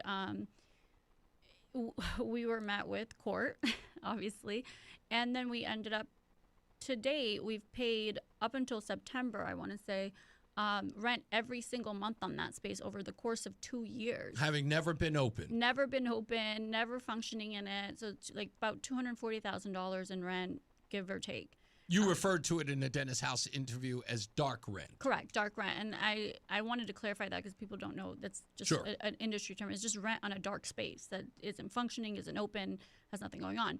So in that space, we invested $500,000 plus into the build out of that space. And we did through all of this, and that's really what I want to clarify is even through the trials and tribulations and the fires and the floods and the embezzlement and all these things, we have constantly kept up our end of the bargain and constantly came through on the things that we signed up for. Not all of them, because some we said, hey, we can't do this and gave the keys back. But to the best of our ability, we have made good. And so the other sides haven't, and it continues to cause losses on our end. And so for that space, especially because the other side didn't hold up their end of the contract, we were never able to open. So now we're out $750,000 on a space that we were supposed to open, and now is just... And you can't recoup that no matter what. No way. And so that's where I get frustrated because it's just a very unfair representation of what happened with that space. I don't control the town. Yeah. I don't control a lot of these things. Did we have catastrophes that affected our cash flow throughout it? Absolutely. So was I at some months not able to pay dark rent on a space I'm not even occupying because my cash flow was restricted? Absolutely. But to the end, I still made good on my end of the bargain. And so we really tried the best we could to get to the finish line, and there's only so much we can do when we are not getting cooperation from the other side. Yeah. Do you, I guess the last thing that we can sort of touch on is I guess you're going to go to court for this, for the bad check deal. I got to admit, that check thing baffles the hell out of me. And can I tell you what my biggest problem with that is and how you described it? Was the fact that you had a dormant bank account and you didn't know it and you kept the checks around because you said that they... Well, I didn't know it was dormant. Right. Because we were closed Right. for construction. But the bank account itself, you're saying that it was inactive for 6 months. Was there anything in that account? Yeah, there was funds in that account. See, that doesn't make sense because from what Okay, let me give you context. So that space was closed for a very long time. It was closed for months on end because we were completely redoing it. Mhm. Okay, we just changed that into a bakery. There's no sales going in and out of it, right? Okay. So the dormant is on that bank account is there's no money going into it. There's no money going out. You're not writing checks to anyone. Not even the dark rent is coming out of that account? No. Okay. Nothing was coming out of that account because we literally had a so my bookkeeper pays for everything. Okay. I just need people to, I don't pay for, I don't write, I don't do any of that Right. stuff. So this was a moment of where it was a last minute ask. I went in and I saw a checkbook that was on there that was already pre-stamped and I wrote it. Right. And so even in our deposits for that location, because we had a Toast system, they were actually held in Toast because Toast was trying to deposit them into the account and the account was inactive. And so they got rerouted. So they were rerouted to another account that's because associated. They're all associated. Same, yeah. So, because that's the part, let me stop you real quick, Yeah. because that was the part I didn't seem to understand, is because what we know as far as like the record, the only time a bank account is closed in, I think, what did you say, how many days was it? Oh, 6 months. 6 months. I apologize. 6 yeah. months. The only way that happens is if the bank account has no money in it. But you're suggesting that there was no money in it, even though it was an open account, because the money that was going to it was being rerouted somewhere else. Yeah. So again, we have our Toast profile is one big profile. It has all different accounts for all, but it's all under one main account. It's under one umbrella. Understood. So that particular account was under one umbrella also in our bank system. And so it's just all accounts kind of live underneath it. All different routing numbers, all different account numbers. So that particular one was inactive and they closed it. So this was one of those cases where instead of you delegating it to your bookkeeper. Well, yes, because my bookkeeper's in Boston and wouldn't get it overnight to Kent. Ken wanted it same day. Mhm. And so I said, okay, let me go get you a check same day. What about the 5 weeks in between the times that you guys couldn't get in touch with each other, or he couldn't get in touch with you? Allegedly. Okay. All right. If you can, I think that's okay. Is that something you don't want to do with Well, until? it's allegedly. Okay. You know, it's Okay. But Okay. it just yeah. All right. I'll leave it at that. Normally I would say at this point, you got any questions for me? But I'm not a part of this.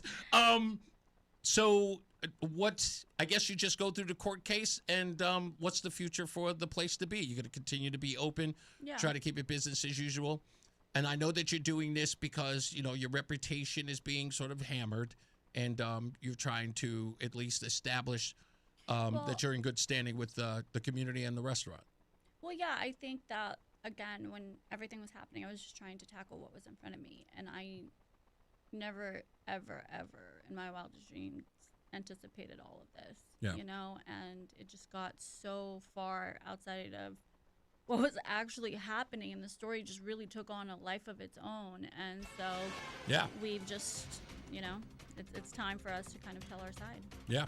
Gina Laurie, thank you so much. I appreciate you being here. Thank you. Okay. Thank you for having me. And we'll have you back. We'll talk some more. And I got your number. Let's get another check of traffic and weather. Mark Christopher, he's in the BPS Traffic Center. When we come back, we'll talk. I guess we'll take phone calls. All right. Mark, how you doing? I'm doing good, Reese. I hope you are too. Westbound 84, you got delays approaching the Bulkley Bridge in East Hartford just after 56 Governor Street out to exit 45 Flatbush Avenue. You're tight again, 38 in Farmington out to 33 in the 72 interchange in Plainville. 84 eastbound slows 44 Prospect Oakwood into the tunnel. A little slow again out by the 384 interchange at exit 50.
IENhearing.com. Wesley Financial Group is not a law firm, and Chuck McDowell, definitely not an attorney. This is Chuck. Do you feel stupid for buying a timeshare? Don't. It's not your fault. You were most likely told you could rent it, and it was a great financial investment. And the deal was available today only. If this happened to you, contact your resort or Wesley Financial Group for help today. Call Wesley now for your free exit information kit. 800-242-3131. 800-242-3131. The Odyssey app lets you jump back to the moments you missed from WTIC News Talk 1080. Download the free Odyssey app, search WTIC News Talk 1080, and tap earlier today to get started. All right, we're back. It's Reese on the Radio. We're almost wrapping this puppy up, but if you need to know what had happened was download the Odyssey app today. Well, maybe not today because we're having we're having problems on recording, but you can always go to ReeseOnTheRadio.com so that you can listen to the program. Of course, today our guest was Gina Laurie, who is the owner of The Place to Be. She's telling me all the details, and we'll, of course, take your phone calls, and I'll read all of your comments inside the chat room. A lot of you have had some questions there. I will get to them in detail when we return, so stand by for that. Also, on tomorrow's program, what's tomorrow, Thursday?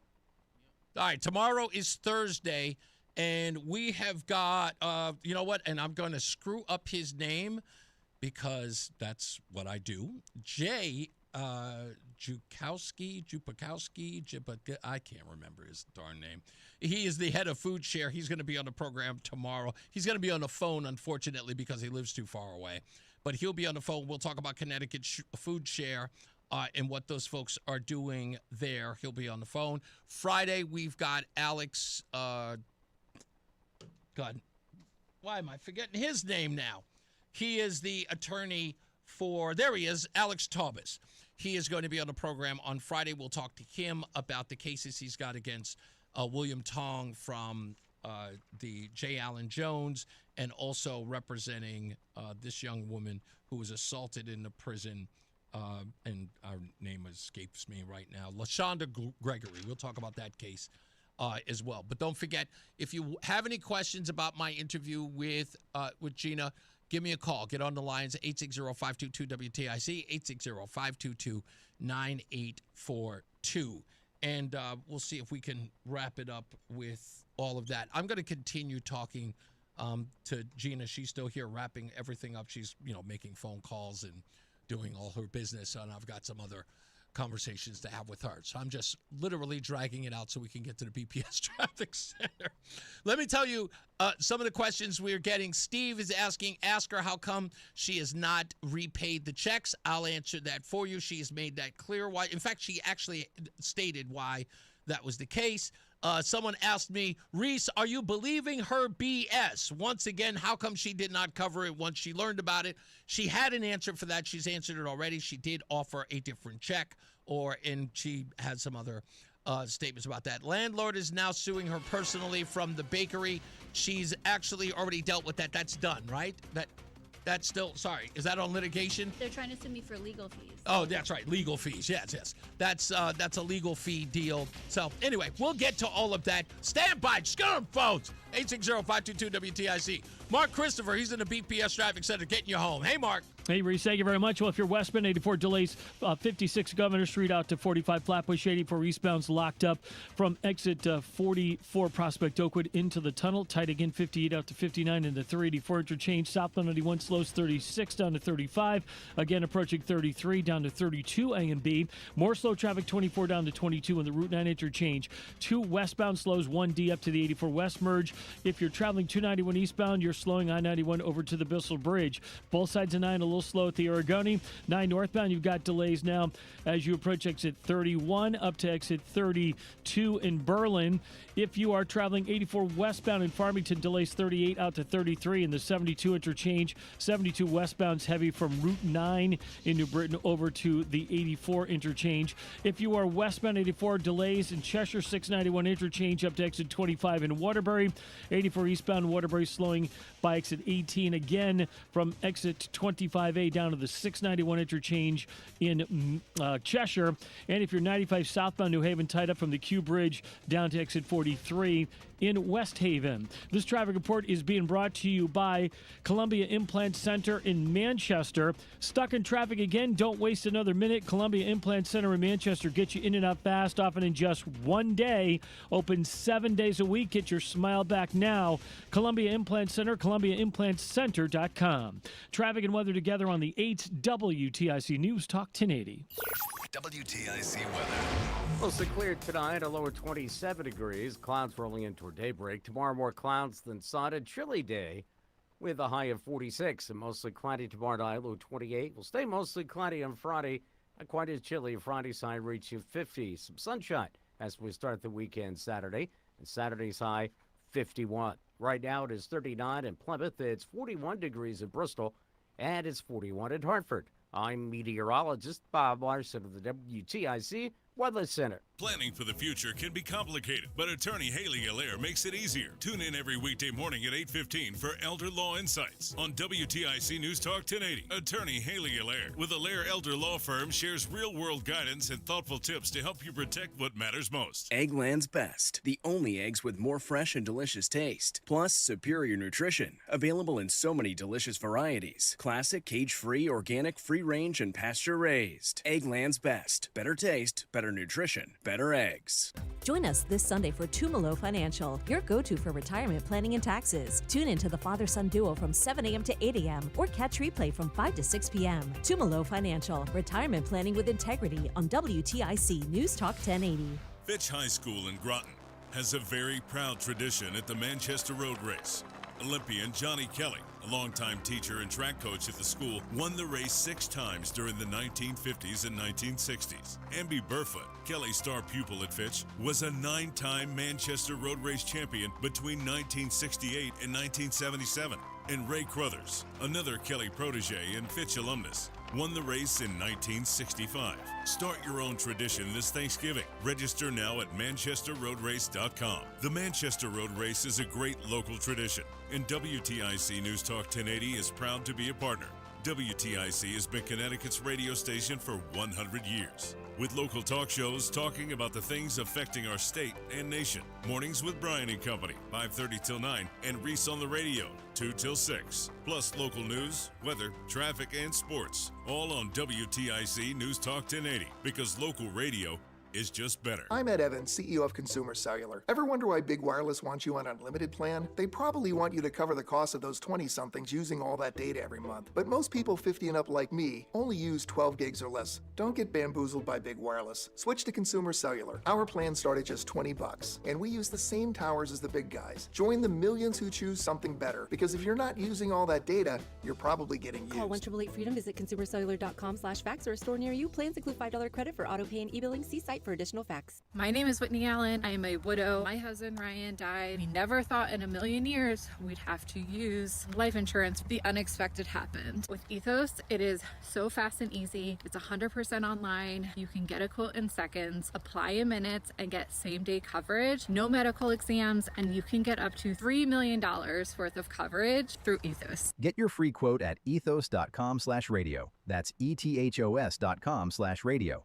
Time spent on application may vary. Online health questions required. What's up, everybody? You know who it is. You know who it is. You know who it is. It's Reese on the Radio. Frederick Douglass of the 21st century. It's WTIC News Talk 1080. All right, we are back and about to get up out of here. Mark in West Hartford is on the line. He was the person who brought this story to me. So, of course, appropriately, he is calling to respond. They are, what's going on?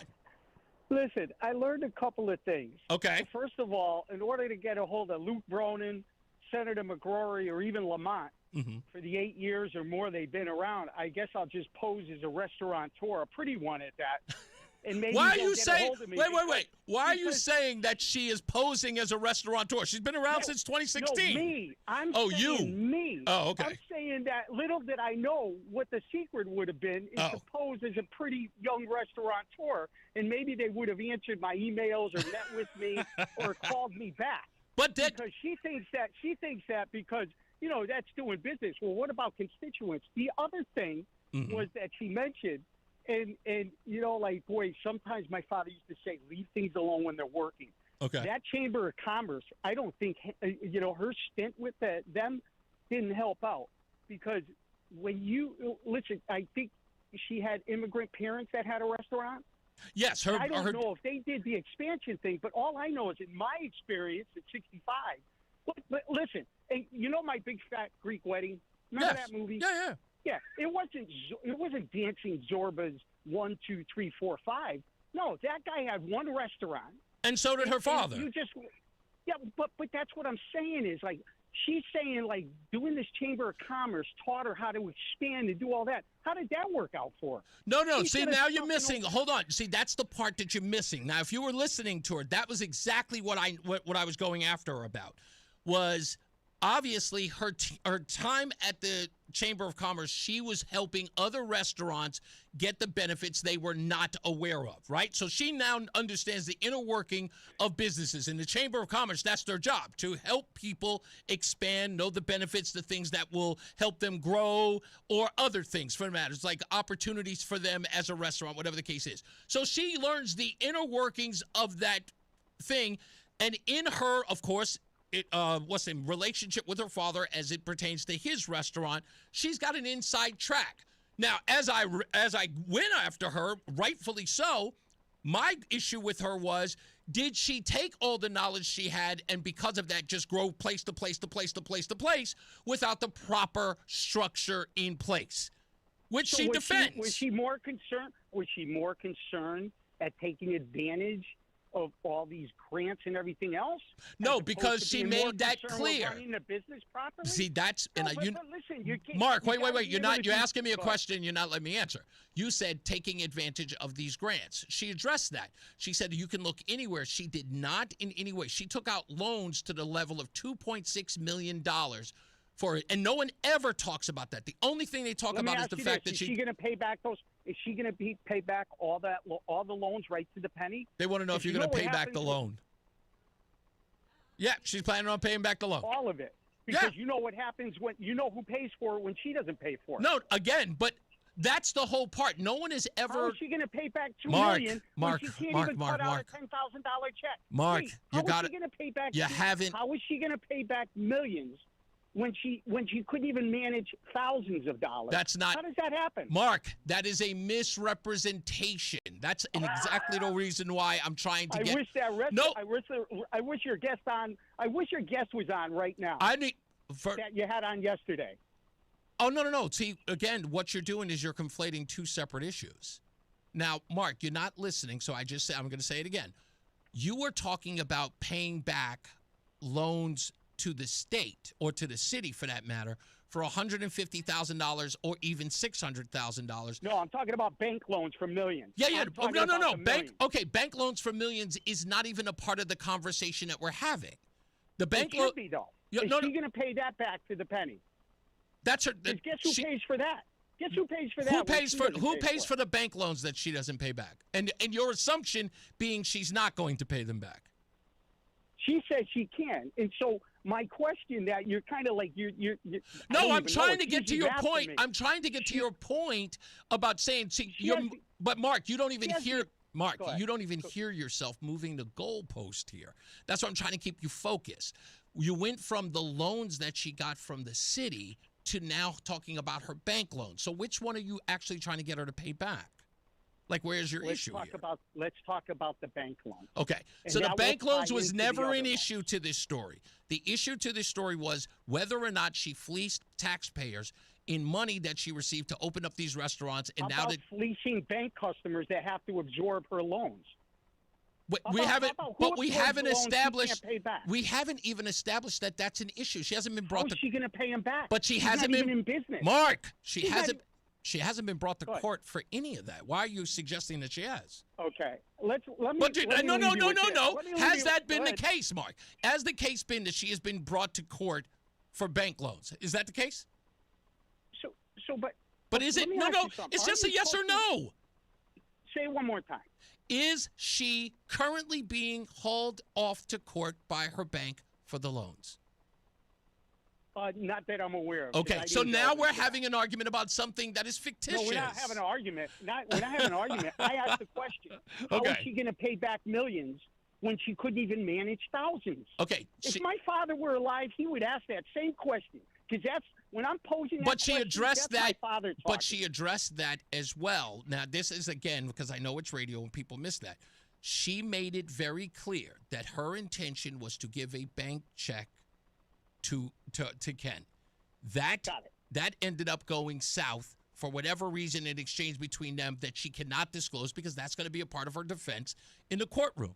So she can't she can't give you an answer to something that she cannot disclose because it may be her defense in the courtroom. She's giving up the goods to somebody she's going to be in litigation with. But we're not putting her on trial here. So this but you can't do that. No. You can't do that and ask her to disclose her defense in a court case on the radio. No, and I'm not asking her to. Okay. I'm just asking how is she going to pay back millions when she can't manage thousands? She didn't, because that is an assumption. And again, like I said, she made it clear she could cover the thousands, but there were things that happened behind the scenes that she cannot disclose. I'll leave you with this. Okay. Next week you got Ben Proto on, and she's preparing you. She's gonna prepare you for his visit because you know what I don't hear in any of this? What's that? Accountability. She has zero accountability. I didn't hear remorse. Mark. I haven't heard her be accountable for listen. The one thing in the fire department, I would always train the first day on the job from any new guy, and they'll tell you this. I tell them as soon as you screw up, you out yourself before somebody else does. Understood. At this point, I haven't heard her take any responsibility or accountability for any of this. Nothing. What are you asking when you say you want her to take accountability? Be specific. Specific? Yeah. What accountability? Sure like not paying the check? Not paying the check. How about making sure you're insured properly? How about making sure that when you pick up a checkbook, you know it's active or not? Making sure, listen, in West Hartford, thank God we had a fire marshal that was on the ball. She had flammable stuff inside there. That could have been, lives could have been lost inside there. You got to make sure she doesn't cross her T's or dot her I's. She's proven that with everything you discussed today. And what did I say? Hold on, Mark. Didn't we address that? We addressed the fact that I felt, and I told her. I said part of my scrutiny was. Mark, you're cutting me. Why are you cutting me? Why are you cutting me off? I'm sorry, but she has done nothing wrong. But no, you're not listening to me. The first thing I did was in this interview, immediately I told her that the biggest problem that she had was the fact that she was taking on too much weight, taking on too much incoming, and that her team was failing her. I made that abundantly clear, and she did not believe that. She said that her team was doing the best that they could, but her reputation's on the line because she's the one on the checks. That's the reason why I addressed that. I think I don't think you're being unfair in the sense of you trying to get answers. However, you are really putting a pedestal, not a pedestal, you're putting a very high bar on a very complicated issue. None of us, I think, could take on the things that she took on in this case. She made a lot of mistakes. That is evident, and I think that she's made that clear. A lot of bad decisions. Yeah, there were a lot of bad decisions. A child saying 2 + 2 is 5, that's a mistake. Fair enough. She made decisions. Right. She made decisions. Fair enough. So there's a clear difference. Thanks for your time. I'll talk to you later. Mark is really, really he's one of your biggest critics. Those are the guys you gotta, unfortunately, you sort of have to combat because that's what the public opinion is. Go back over there if you want to. She's still here. Who's that? Who's? Oh no, I know that's my guy. He gives me look. I love Mark. Mark's my buddy. But he's gonna give me crap. But he's I think that his thing is that he gets personally invested in this. You want to address what Mark had to say? Hold on. Sorry. Go ahead. What was it? Yeah, I think his biggest qualm was accountability, and I've said it time and time again that You said it here. And in every interview that I've done, I said I 100% made a mistake and grabbed the wrong checkbook, and I will own that. That's 100% my mistake. Even the insurance situation, every time I do an interview, when they ask me what I've learned, insurance is probably the first thing at the top of my head of what I've learned, is finding better ways to protect ourselves and having proper insurance that covers all of these things. So, I hear you, Mark. Those are the hard lessons that I took away in all of this is you really have to figure out how to protect yourself, and it's on you because you're the only one that's going to suffer from it. Answer his question about your bank loans that now are under the impression or under some sort of scrutiny that you're never going to pay back. Well, I mentioned that they started foreclosing on everything that I owned, and so we've been going back and forth with the banks, and we got some gave us the forbearances, some didn't, and then again, it's public information, and people could go look that up. So we are trying to get back on track with all of our loans because that's my whole intent and purpose was to pay off these loans. And again, we had 10 years to pay them, and then all of a sudden they were accelerated into a couple of months. And the only reason that they went to court was because they were accelerated. Do you feel a little better having come in here to address those things? Because even your interview with Dennis House, which I got to tell you, I hated that interview. Really? No, let me tell you why. Because I do this for a living. Yeah. And the way that I do is like, I would have made that a 2-part or even a 3-part. Look, you've been here for almost 2 hours. Yeah. Because there is a lot to talk about. Yeah. And your story, with all due respect, your story is not about some calamity like, some murder trial. You are not Casey Anthony, for crying out loud. But you are being treated as such because of the purpose that everyone has turned this thing into something that is not. Like, for some odd reason, you've personally affected them in some sort of way. 1,000% agree. I don't know how my, even prior to what happened with the arrest, I just don't know how my landlord disputes affected anybody but myself and my landlord. Yeah, because at the end of the day, this is affecting you, your business, your reputation. Right. You bear the brunt of this. 100%. It's me that is dealing with it day in and day out. So I don't understand the outrage. But I mean, I guess I don't know. I guess people are invested because we were a brand that was very public and we grew in the public eye, and we had a lot of people that worked for us. So maybe what happened to us did affect a lot of people. Not maybe, it did. It did affect a lot of people because it was just curveball after curveball after curveball. So I'm trying to rationalize what's happening because it is really gotten out of control. Going to give you an old piece of advice. Sure. My hero, my icon in this business is a guy by the name of Rush Limbaugh. Okay. Rush Limbaugh taught me something very early, is that if the media makes you, they will break you. Damn right. They're the ones who are in charge of whether or not you're breaking you. Because, I tell people all the time, and everybody says, you should do this interview, you should do that interview. I was like, I don't need the media. Yeah. But my job is to, in essence, build my brand on my own, because if I'm self-made, the only person who can break me is me. You got a lot of press in the beginning, and all of that buildup has now made you very vulnerable to it. I completely agree. All right. You understand that. Like I said, you're a young person, and you owned up to your mistakes, and I appreciate you coming in and dealing with it. Well, business failures happen every day, and people have business struggles every day. I think just the major difference is really mine's are public. You're tabloid now. Yeah. This is not a business thing. You are not J.P. Morgan Chase. They're turning it. They're turning them into. Yeah, that's what I'm saying. Yeah, it's tabloid now. It's not even. It's not even a business thing. Yeah, I hear you. All right. Thank you so much. Folks, let's get up out of here. As I always say, radio is free, so we thank you for paying attention. Remember to keep JC in your hearts and in your mind. Sean Patrick, we love you and we miss you. Remember that panic is not planning, so plan your work and work your plan. Me, I'm Reese on the Radio. You have a good night, pleasant tomorrow. We'll see you here tomorrow. And we'll get to Mark Christopher in a second.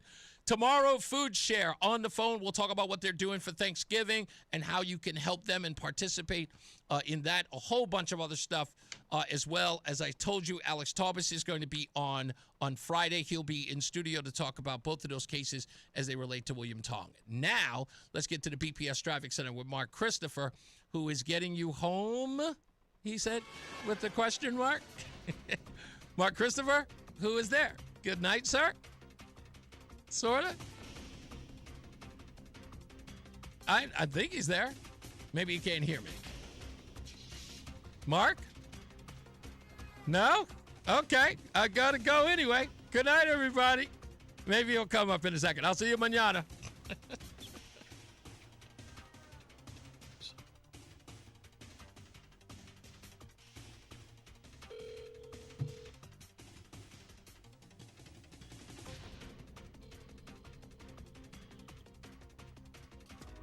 Brought to you by Staples. Have an easy holiday, only at Staples. Save on top tech and gaming gifts, plus shipping supplies and services to get your packages there safely. Don't forget custom cards, invites, photo gifts, wrapping paper, and more. Staples. That was easy. WTIC weather. Generally dry weather is going to continue as we head through the rest of the work week.